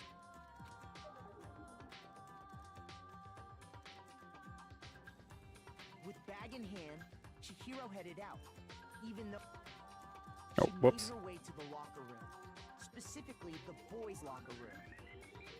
But how could the victim, who is apparently a girl, access the boys' locker room?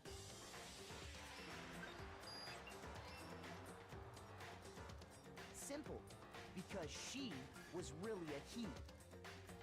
Which is why he was able to use his own handbook to gain entrance to the boys' locker room. Once inside, he met with someone there. And the person he met was the one who killed him.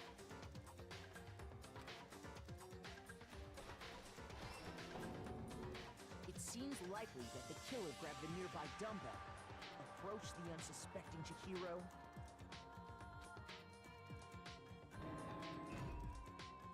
and attacked him. And that's where the bloodstains on the poster and carpeting in the boys' locker room came from. Okay.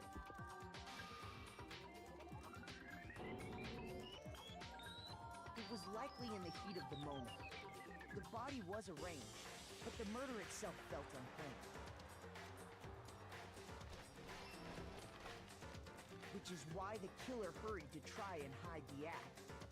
Then, removing the bloody poster. Yeah.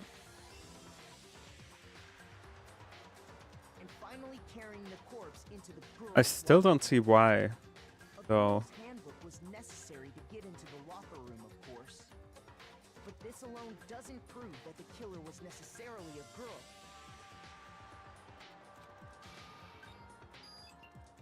After all, Sayaka and Junko's handbooks had been placed in the main hall.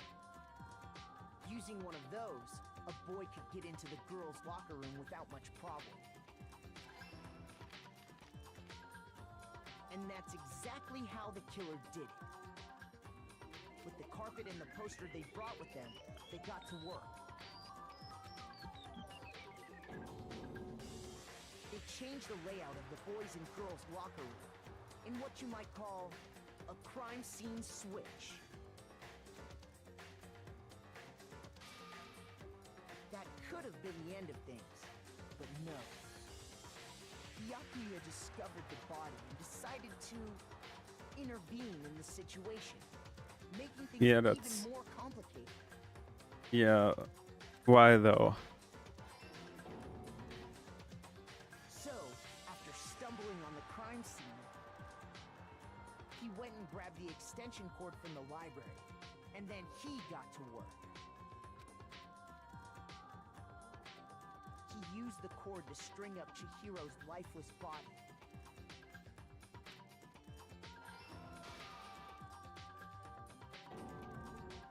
Then, using the victim's own blood, he left a grisly message there at the scene of the crime.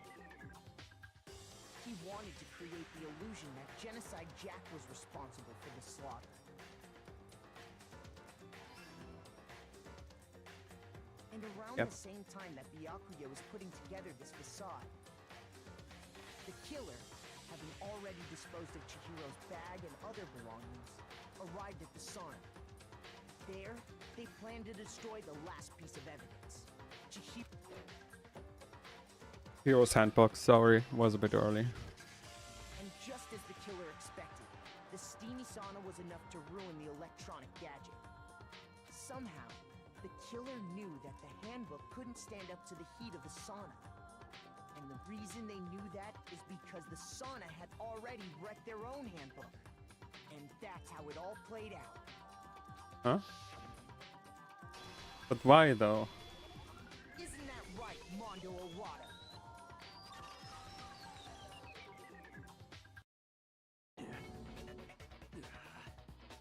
Wait. No. This can't be right. Where's your evidence? Yeah. Where's your evidence? You need evidence. You need proof. Without any proof, you can't pin any of this on him. Evidence that Mondo is the killer? That already revealed itself early in the trial. If I can somehow show where Mondo's handbook is right now. Once I do this, everything will become clear. A new element has been added to bullet time battles. Would you like to hear more? Yes, please. Let's talk a bit about fever time and mega time. Okay. During a bullet time battle, if you press the Leer key, fever time will activate and tempo will be forced to expand. At this point, even if you push the buttons at random, you won't miss. If you can push rest mouse, left mouse, however you want to destroy the opponent's verbal assault. This only lasts until your focus gauge runs out, so make the best possible use out of your time. Of course, it wouldn't be fair if only you got access to special time, right? So we also prepared something called Naga time that your opponent can use. If your opponent activates Naga time during the bullet time battle, your tempo marker will disappear, making it quite a bit tougher to hit the buttons in the rhythm. If you were to activate fever time at this point, no, never mind. I'm sure nothing would happen. I don't know what I was worried about. Unsurprisingly, if your action difficulty is set to gentle, the opponent won't use Naga. Well, good luck and have fun. Wait, I'm doing this again. Taka, not... Oh no, okay. Show me some evidence. You're wrong. I won't listen. I suck at rhythm games. I refute you. Concentration. Show me some evidence. I won't listen. False. Shit. I refuse to vote. Show me some evidence. You're wrong. I won't listen.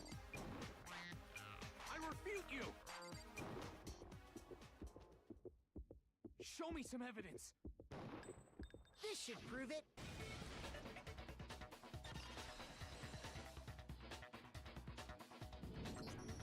If my thinking so far is right, Mondo must have replaced his broken handbook with Leon's. In which case, we can just check each of our handbooks right now. Once we do that, we'll... We don't gotta do that. Huh? Yeah. Yeah. I did it. I killed him. Okay, well. Still? Why though?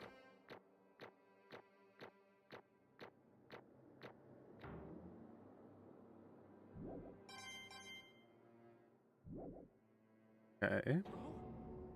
Bro, what are you saying? I got no choice, man. After hearing all that, I gotta just... give up. Go ahead, Monokuma. Get it over with. Ask for the goddamn verdict. Roger that. Wait! Hold on! No waiting, no holding on. Time for the moment we've all been waiting for. Grab your lever and give it a yank! Who will you elect as the Blackened this time around? Will you make the right choice or the dreadfully wrong one? What's it gonna be? What's it gonna be?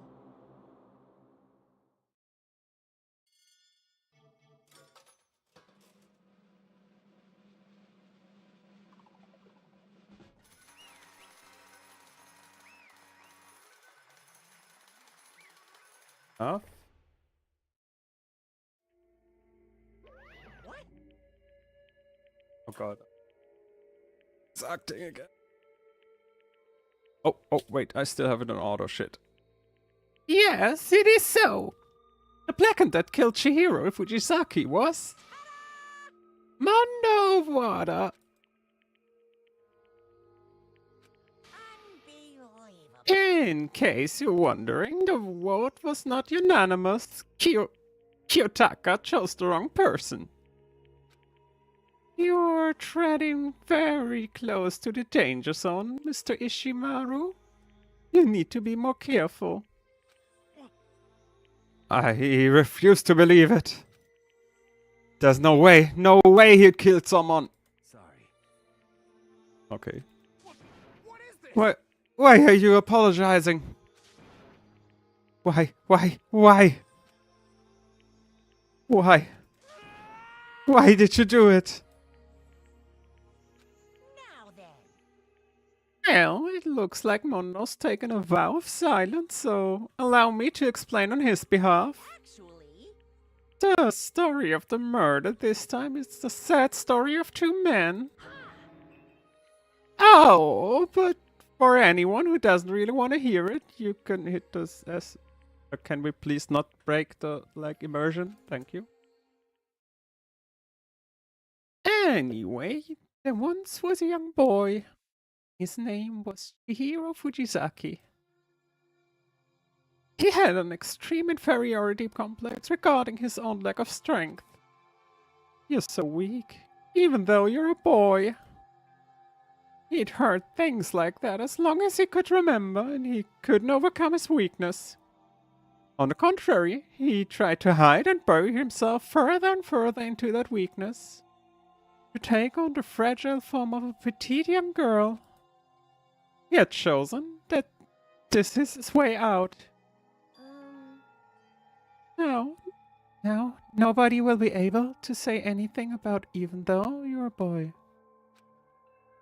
But no matter how tightly he wrapped himself up in that shell, the inferiority complex had already taken root deep inside of him and was not so easily weeded out. As it turned out, the shell was completely empty. The complex didn't disappear. Instead, it only grew stronger and stronger. I'm weak.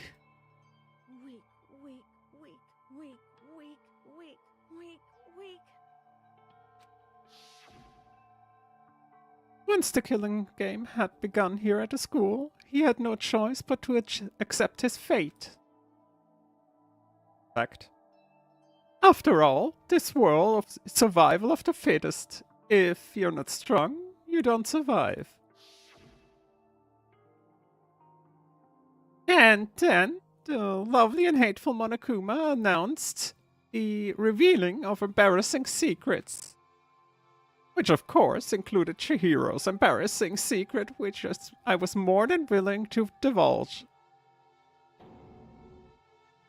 Even though he dresses like a girl, Chihiro's actually a boy. And that was something Chihiro couldn't let anyone find out, no matter the cost. If that was revealed, it would be the end. The hardened shell would crack, the armor would fall away. Without a doubt, those around him would torture him more than ever before. Everyone figured being thrust into such a dilemma must have sent him spiraling into despair. And yet... I'm sorry. I don't want to talk about it right now. But I also don't want to leave things the way they are, so maybe I can talk about it later. After I try my best to become strong, then I can tell everyone. Annoyingly, he used the threat of discovery to motivate himself to become stronger. That's right. Now's my chance. I want to change. I'm going to get stronger and accept who I am. Strong enough that when someone says, even though you're a boy, I'll be okay, I'll get better. With that, he thought at the front of his mind, he resolved to take immediate action. And so, that day he made a commitment to begin exercising. He was prepared to retrain his mind and body. But sadly, that would be the first and only chance he would get at it. When he decided to start exercising, he thought it would be good to ask for someone's help. But he wanted to tell the person his secret first and then ask them to help him from there. And the person he went to... Yeah, that's right. Yeah, it was me. Yep, sure it was. The biker gang fella had been painfully clear about how important his manly promises were. So, Chihiro probably figured that even if he confided in Mondo, his honor would make him keep the secret. Oh, sorry, I peeked there. Oh. That's why the whole moving of the crime scene, which doesn't still make sense why he did the crime to begin with, but at least like the moving afterwards. Get me? I think you get it, you're smart people. Plus, Mr. Macho Mando was a very symbol of a strong man that Chihiro had always aspired to. Maybe talking to Mando about it will help me give me some courage. So he went. I think that's not what Chihiro says. So he went and asked Mondo for help. To help him to become strong. That was his aspiration. And he thought that only with Mondo's support would he ever be able to come close to that. Correct. So then that must be why Mondo did what he did, to keep the promise he made to Chihiro. I mean, yeah, that's what I just said, what he did afterwards, but I still don't know why he, did the killing to begin with. That would be nice to know. What he did? I mean, that's why Mondo carried Chihiro from the boys' locker room into the girls' locker room. Indeed. Yes, that is exactly what I mean. Wasn't that to cover up what he'd done? Certainly. That could have been part of it, but I don't think that was the main reason. The real purpose was to keep the promise between men he'd made to Chihiro. But how does moving the body keep a secret? Because Because everyone knew he'd been killed in the boys' locker room. Then everyone would have been arguing about how she got into the boys' locker room, right? Once that started up, at least a few of us would have immediately begun to suspect his identity, so he tried to protect Chihiro's secret by putting him in the girls' locker room and stealing his handbook. See? Then Mondo did all that to keep promise he'd made to Chihiro, who he'd also killed. Oh, whoops, that was Makoto. Why would he do that? The more I hear you talk, the more I don't understand. I mean, you guys trusted each other, right? So why did you? Because no matter what, I didn't want anyone to know. I knew it. So that what was So that's what triggered it, after all. The possibility of having your embarrassing memories and secrets exposed. What is this? That's impossible. Nothing could have been that bad. Something he didn't want anyone to know, even if it meant killing someone. It's impossible. Don't make me repeat myself. How many times must I repeat myself? I still have to rant about you. You shut the fuck up. To judge others by your own standard is the height of folly. Even if you can't comprehend it, he obviously can. That's all there is to it. Well, while we're on the subject, why don't I tell you? That embarrassing memory, that secret he didn't want anyone to know. Hey, You know what Mondo did? He killed his own brother.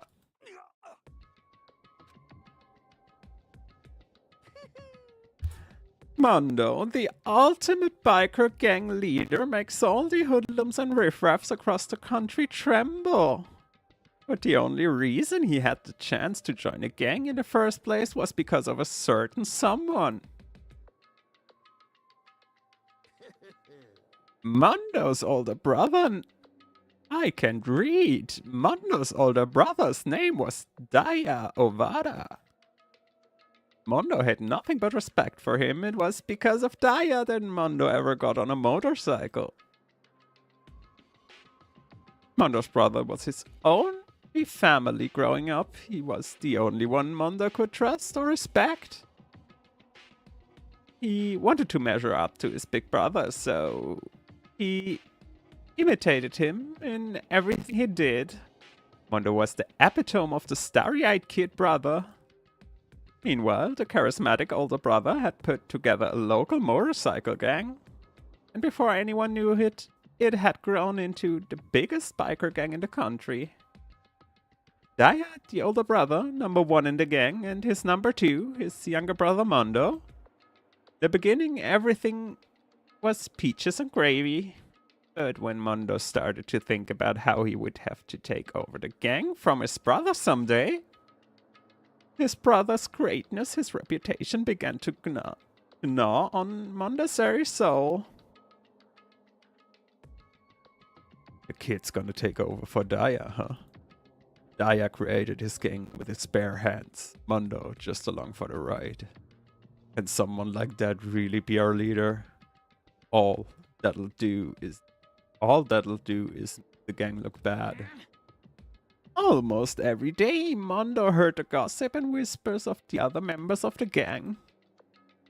Which is why I just gotta get stronger.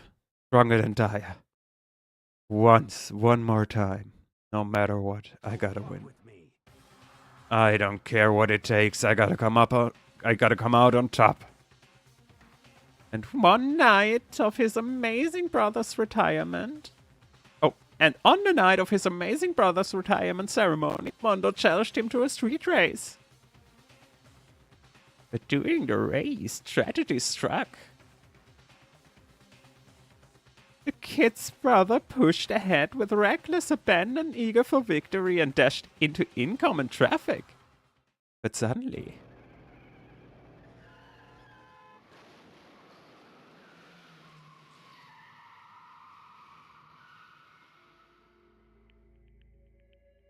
Laying in his kid brother's arms, the older brother delivered his final words. My bad, kid. I fucked up. Sorry. Of course, he knew it was his brother's fault, but Daya never blamed him for what happened. Hey, kid. The respect is up to you. No matter what, you gotta keep the gang together. 'Cause it's the team, you and me, put together. It's a promise between men.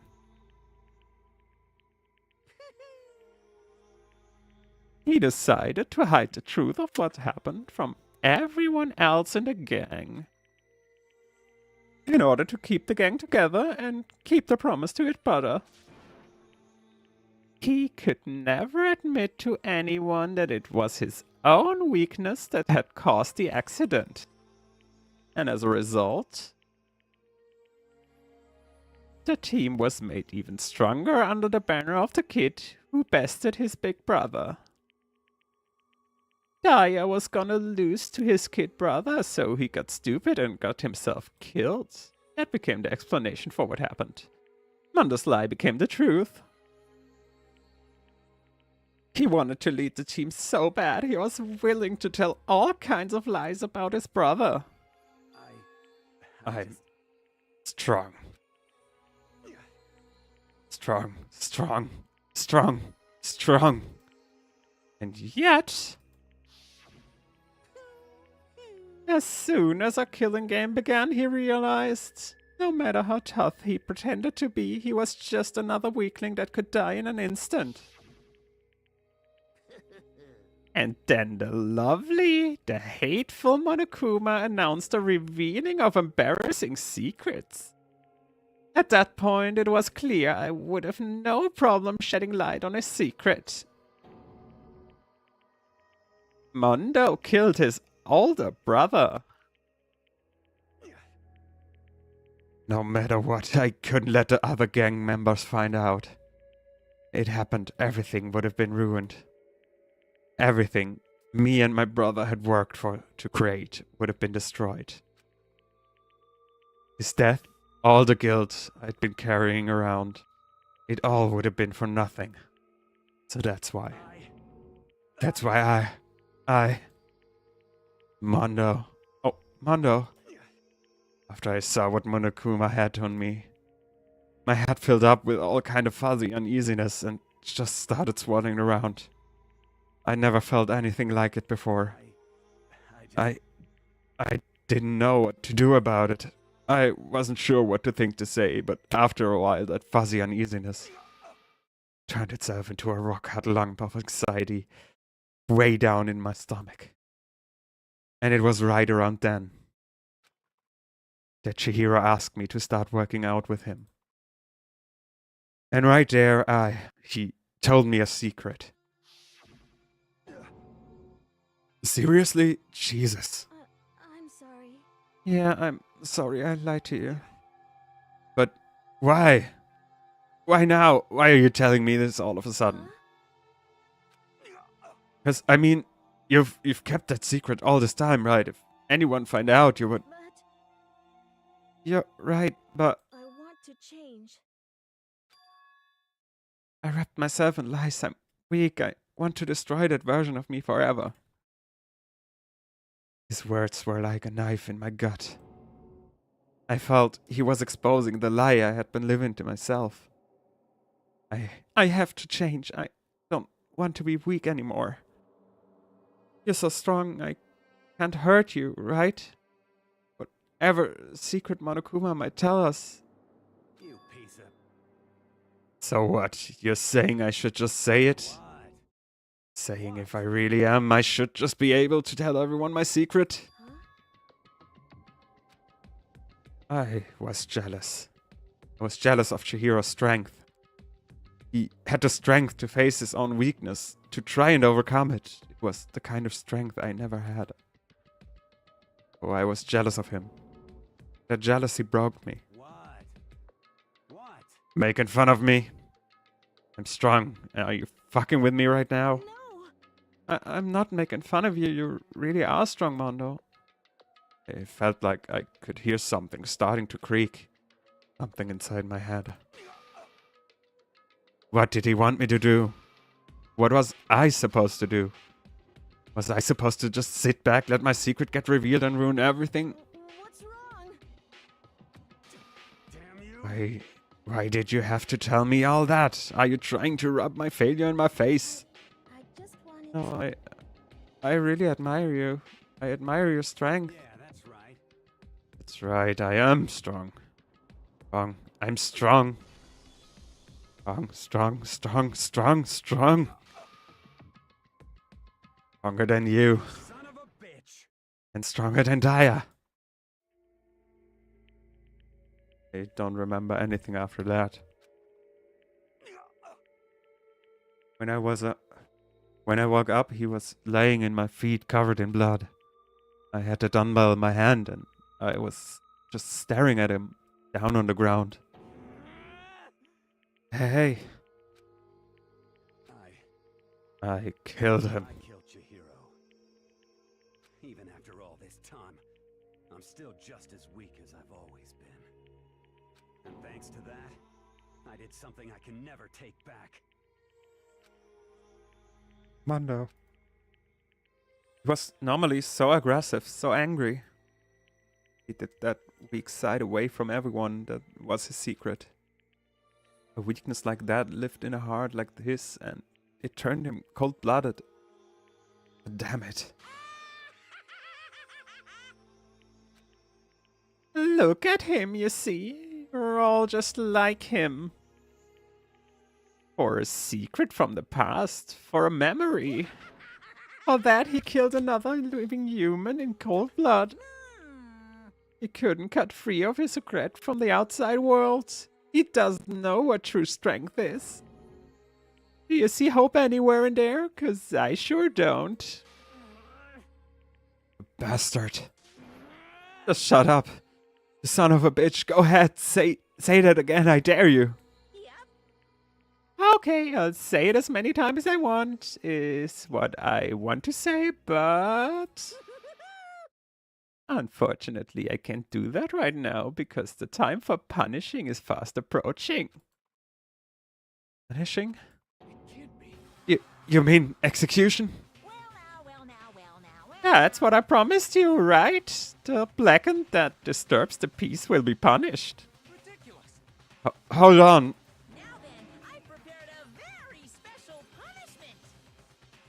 Mondo Wada, the ultimate biker gang leader. No, wait. Let's give it everything we've got. It's punishment time! Sorry, man. I couldn't keep the promise we made. From one man to another.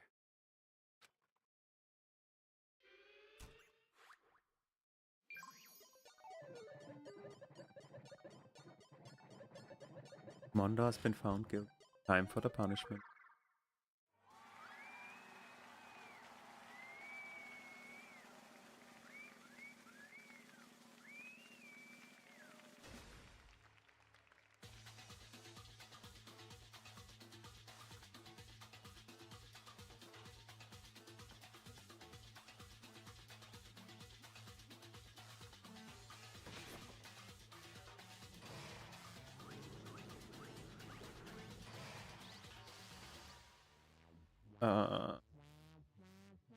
What?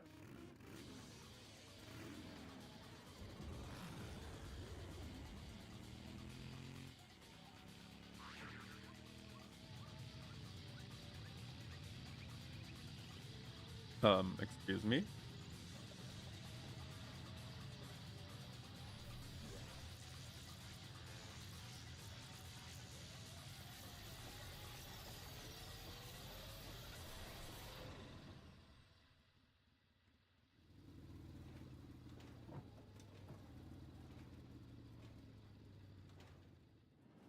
Huh?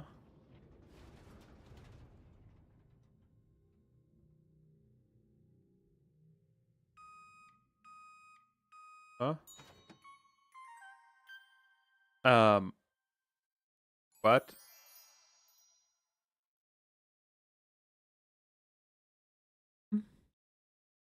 Yep. Love at death, and your soul will forever be at peace. It can't be. My brother. Oh, whoops, that's not Monokuma. Another murder and another execution. I want to feel again. Everyone's lives are taken so lightly here. I feel like I might be going mad. Maybe I'll just let it happen. Yep.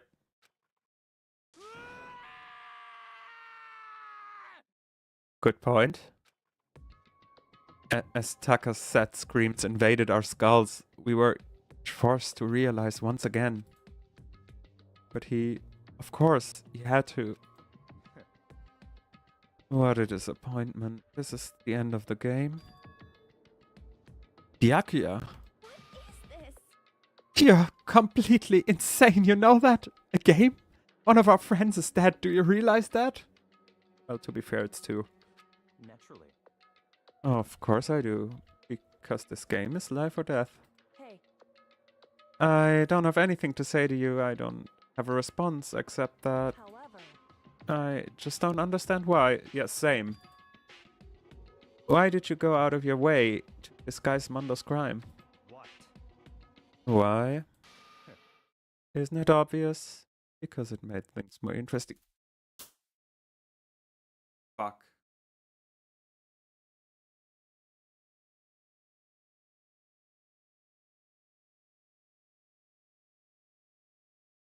Okay. Okay. Deep breath. His voice was calm, emotionless, like the voice of death. It chilled me to the bone. Last night, when the murder took place, I was in the library as usual. Honestly. So you ignored the nighttime rule too?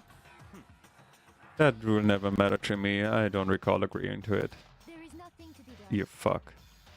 Well, I don't particularly care. Please continue. The night grew late. Night grew late, and I decided to return to my room, which is when I stumbled upon him. I spotted Mondo coming out of the girl's locker.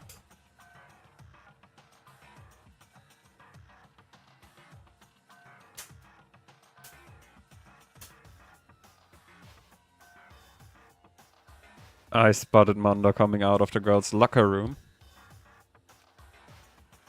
After he'd gone, I looked inside and saw the corpse. What? You mean actually witnessed the murder? He was such a fool. He didn't have the slightest idea that I'd seen him. Well, So, you're saying you knew who the culprit was from the very beginning? That's right. Indeed, but if that had been the end of it, how boring would that have been? I mean, what a waste of time to have the answer revealed right at the beginning. Which is why I decided to lend a little helping hand. I thought it would liven things up a little. You did all that to liven things up? I see. So, after hearing about the genocide Jack from Toko, you decided to use that? To create a fake murder scene? But damn, man, if we hadn't figured out who'd really done it, you would have been dead too, right? Well, obviously, I would have revealed the truth right before. And how would that have been looked, right? Like if we went to the conclusion of you are the killer, sir. And then you go, oh yeah, by the way, sorry, I just, yeah, very bad joke of me, I'm sorry. By the way, Mondo did it. How do you think that would have gone? Like, no, we're keeping the rant for afterwards. Of course. Byakuya turned and looked at me in the eye. I could feel his sharp eyes piercing into me. Thanks to a certain remarkable someone, it never did, and I was able to perform an interesting experiment. Interesting. Once I do decide to become the Blackened, I now know who I'll have to watch out for. Oh, you really don't. Well, Correct. so that was your reason. Are you satisfied? Indeed. Yes, we're done listening to your story. Moving on. Hey, There's something I'd like to ask you, Monokuma. What's this? Oh, I'm up next. you. You'd like to perform these elaborate executions, I'm correct? My question is, why? Do you like them? But you know, this punishment, this despair is not just for you. All this punishment, all this despair is my gift to mankind itself. What? You're over exaggerating. I am not over exaggerating. These punishments are meant to transform all hope to despair. What do you mean? Mean? Mean? Mean? Mean. Good grief, I don't understand why you have to pick apart every little stupid thing. Whatever, it doesn't matter. In the end, I'm going to stand alone as the victor, and then everything will be revealed to me. Oh, the noble son of a noble family. Truly, you understand me? I think this is the start of a terrifying friendship. Shut up. I would never stoop to a level of a childish criminal like you. Let me just say this.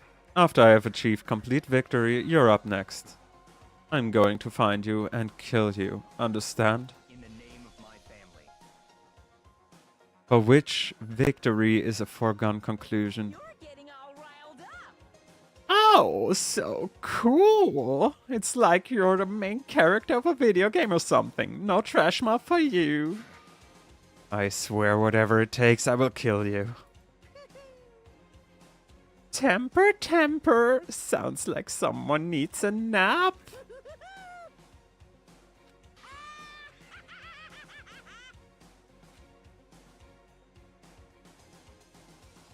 Monokuma's laughter pealed across the courtroom, and the curtain closed on the case of Chihiro and Mondo. But I knew that wasn't the end. The killing game would just continue. Because the mastermind wouldn't let it end. For those of us who were still alive, our worst fear and despair kept on multiplying. It was the kind of despair that felt like a blind puppy in hell had more of a future than us. All of our courage, our effort, our friendship, it felt like it amounted to nothing at all. It was the worst kind of despair. Well, Huh? anyway, like I was saying, this is a pretty good spot. Huh? Yeah, a really good spot. Anyway, isn't it amazing how that girl went and killed someone before things even had a chance to get boring? Huh? Once things really get moving, it'll be like a roller coaster. Huh? There won't be any stopping it. Fear and despair charge forward at a speed nothing can hope to match. But I must admit, I'm disappointed. I went to all the pain and effort of making you part of the group, and you couldn't play your part. You do remember you were supposed to make the first move, right? Well, no biggie. Nothing we can do about it now, so just do your best to make things more exciting from now on, okay? Okay, so there's an insider, huh? After all, that's what everyone wants to see. Interesting. You have a mole. That's one thing I'd like to ask As long you. as you don't want to know my measurements, fire away. Who is it? Who is the 16th school student? Wait, aren't we 15? I mean, we're 15. My, you really took me by surprise there. Huh? I know I said you could ask anything, but... Super denied, ultra denied, demonic denied! Because you see, that's my ace in the hole. And nobody'd be dumb enough to reveal that, right? No matter how close they were to their friends.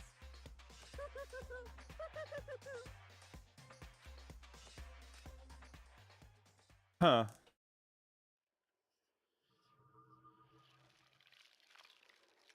Okay. Give me a checkpoint. Because morning and I really need to sleep soon. And also I received a crazy diamond present. Oh, thank goodness. Okay, before I call it for today, I have thoughts. Oh no. We're not playing. Let me really quickly give a second. Yep. So that was a mess. Just the absolute mess. Like from the beginning to the end, everything in this like case from a story writing standpoint was handled so poorly. Starting with like the absolutely respectless handling of the DID thing to the Chihiro reveal, which wouldn't be bad in and of itself, don't get me wrong. It's absolutely fine to have like a cross-dressing character.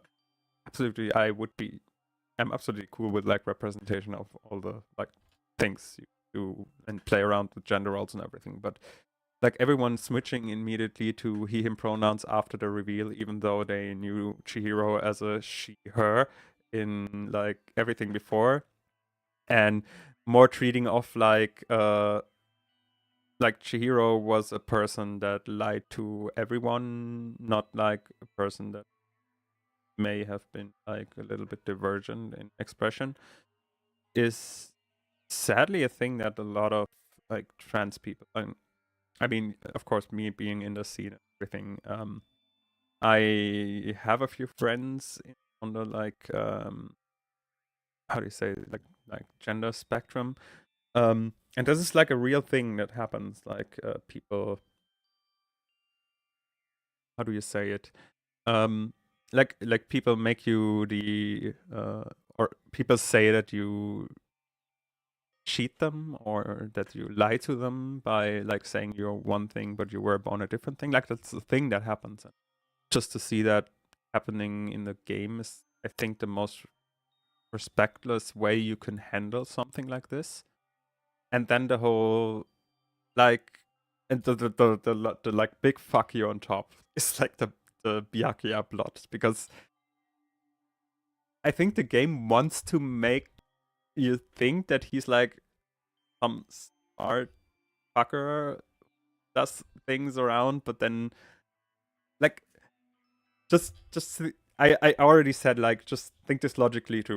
Let's say like we went through the whole like trial and came to the conclusion at the end that like he was the one, and in the last second he said, no, I actually saw Mondo doing it. So who the fuck would have believed him? Like, he had no evidence or nothing. Like, you can only say I saw him do it, which, yeah, I can also say I saw you do it. Like, you get what I mean. So basically his whole plan would have, if like Makoto and Kyoko did not like go on after everyone suspected him, this whole thing would have led to everyone getting killed except Mando. The worst outcome in this case.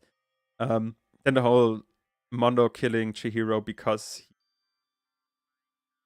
he came, so to say, out to him is like the last thing on top. Like, I think this whole thing has been handled in the worst way it could have been, and I just hope in future cases I will play the rest of the game. I will not stop here. Not today, because holy fuck, it's almost midnight and I have work in the morning. But I hope the rest of the game, the rest of the trials will be and will not be jumping into this sensitive topics, because I feel like this game works the best when it goes into like absurdist humor. Like, while I did not like the DID stuff, like the whole handling of the dissociated identity disorder as well as the derogative terms they made me spell out, I actually enjoyed like the little bit of slapstick humor that the whole genocide, I forgot her name already, brought in. And like going more into this like wacky kind of theme can work well. But yeah. Okay. I think I have to order my thoughts a little bit before I put them into words, because I may or may not plan on writing a script on Danganronpa and then playing the other games and doing the same thing, maybe. But yeah, it's just I just had to speak it out loud. Jetzt, yeah, I slip into German. I really get tired now. In like the last few moments, to air out the thoughts a little bit at the end. I think like that's a little bit of reflection, especially in something that's as dense in things that happen as this was right now. So, I think I just give me, yeah. Okay. Hey, I see there's still some, like 2 or 3 people looking at me. Thank you for staying till the end. I'm really glad if I can make or can entertain some people. That's like the whole goal of this. To be like the person that sits on your second monitor and you can listen to me talk and see me react and watch the stuff. So I will probably be back streaming at Friday and we'll continue the Danganronpa thing. So hey, if you found me entertaining, I would be glad to have you back. So I think I need to go to bed because I have to work in the morning and have to do important biology stuff. But yeah, thank you for joining. Maybe drop a follow if you want to, but you don't have to. Still appreciate you being here tonight. And that case, I wish you a good night, and I will see you hopefully on Friday. Wish you a grand one. Bye bye. Now I have to send you to my ending screen, which will take a while. This makes always the end a little bit awkward. Bye.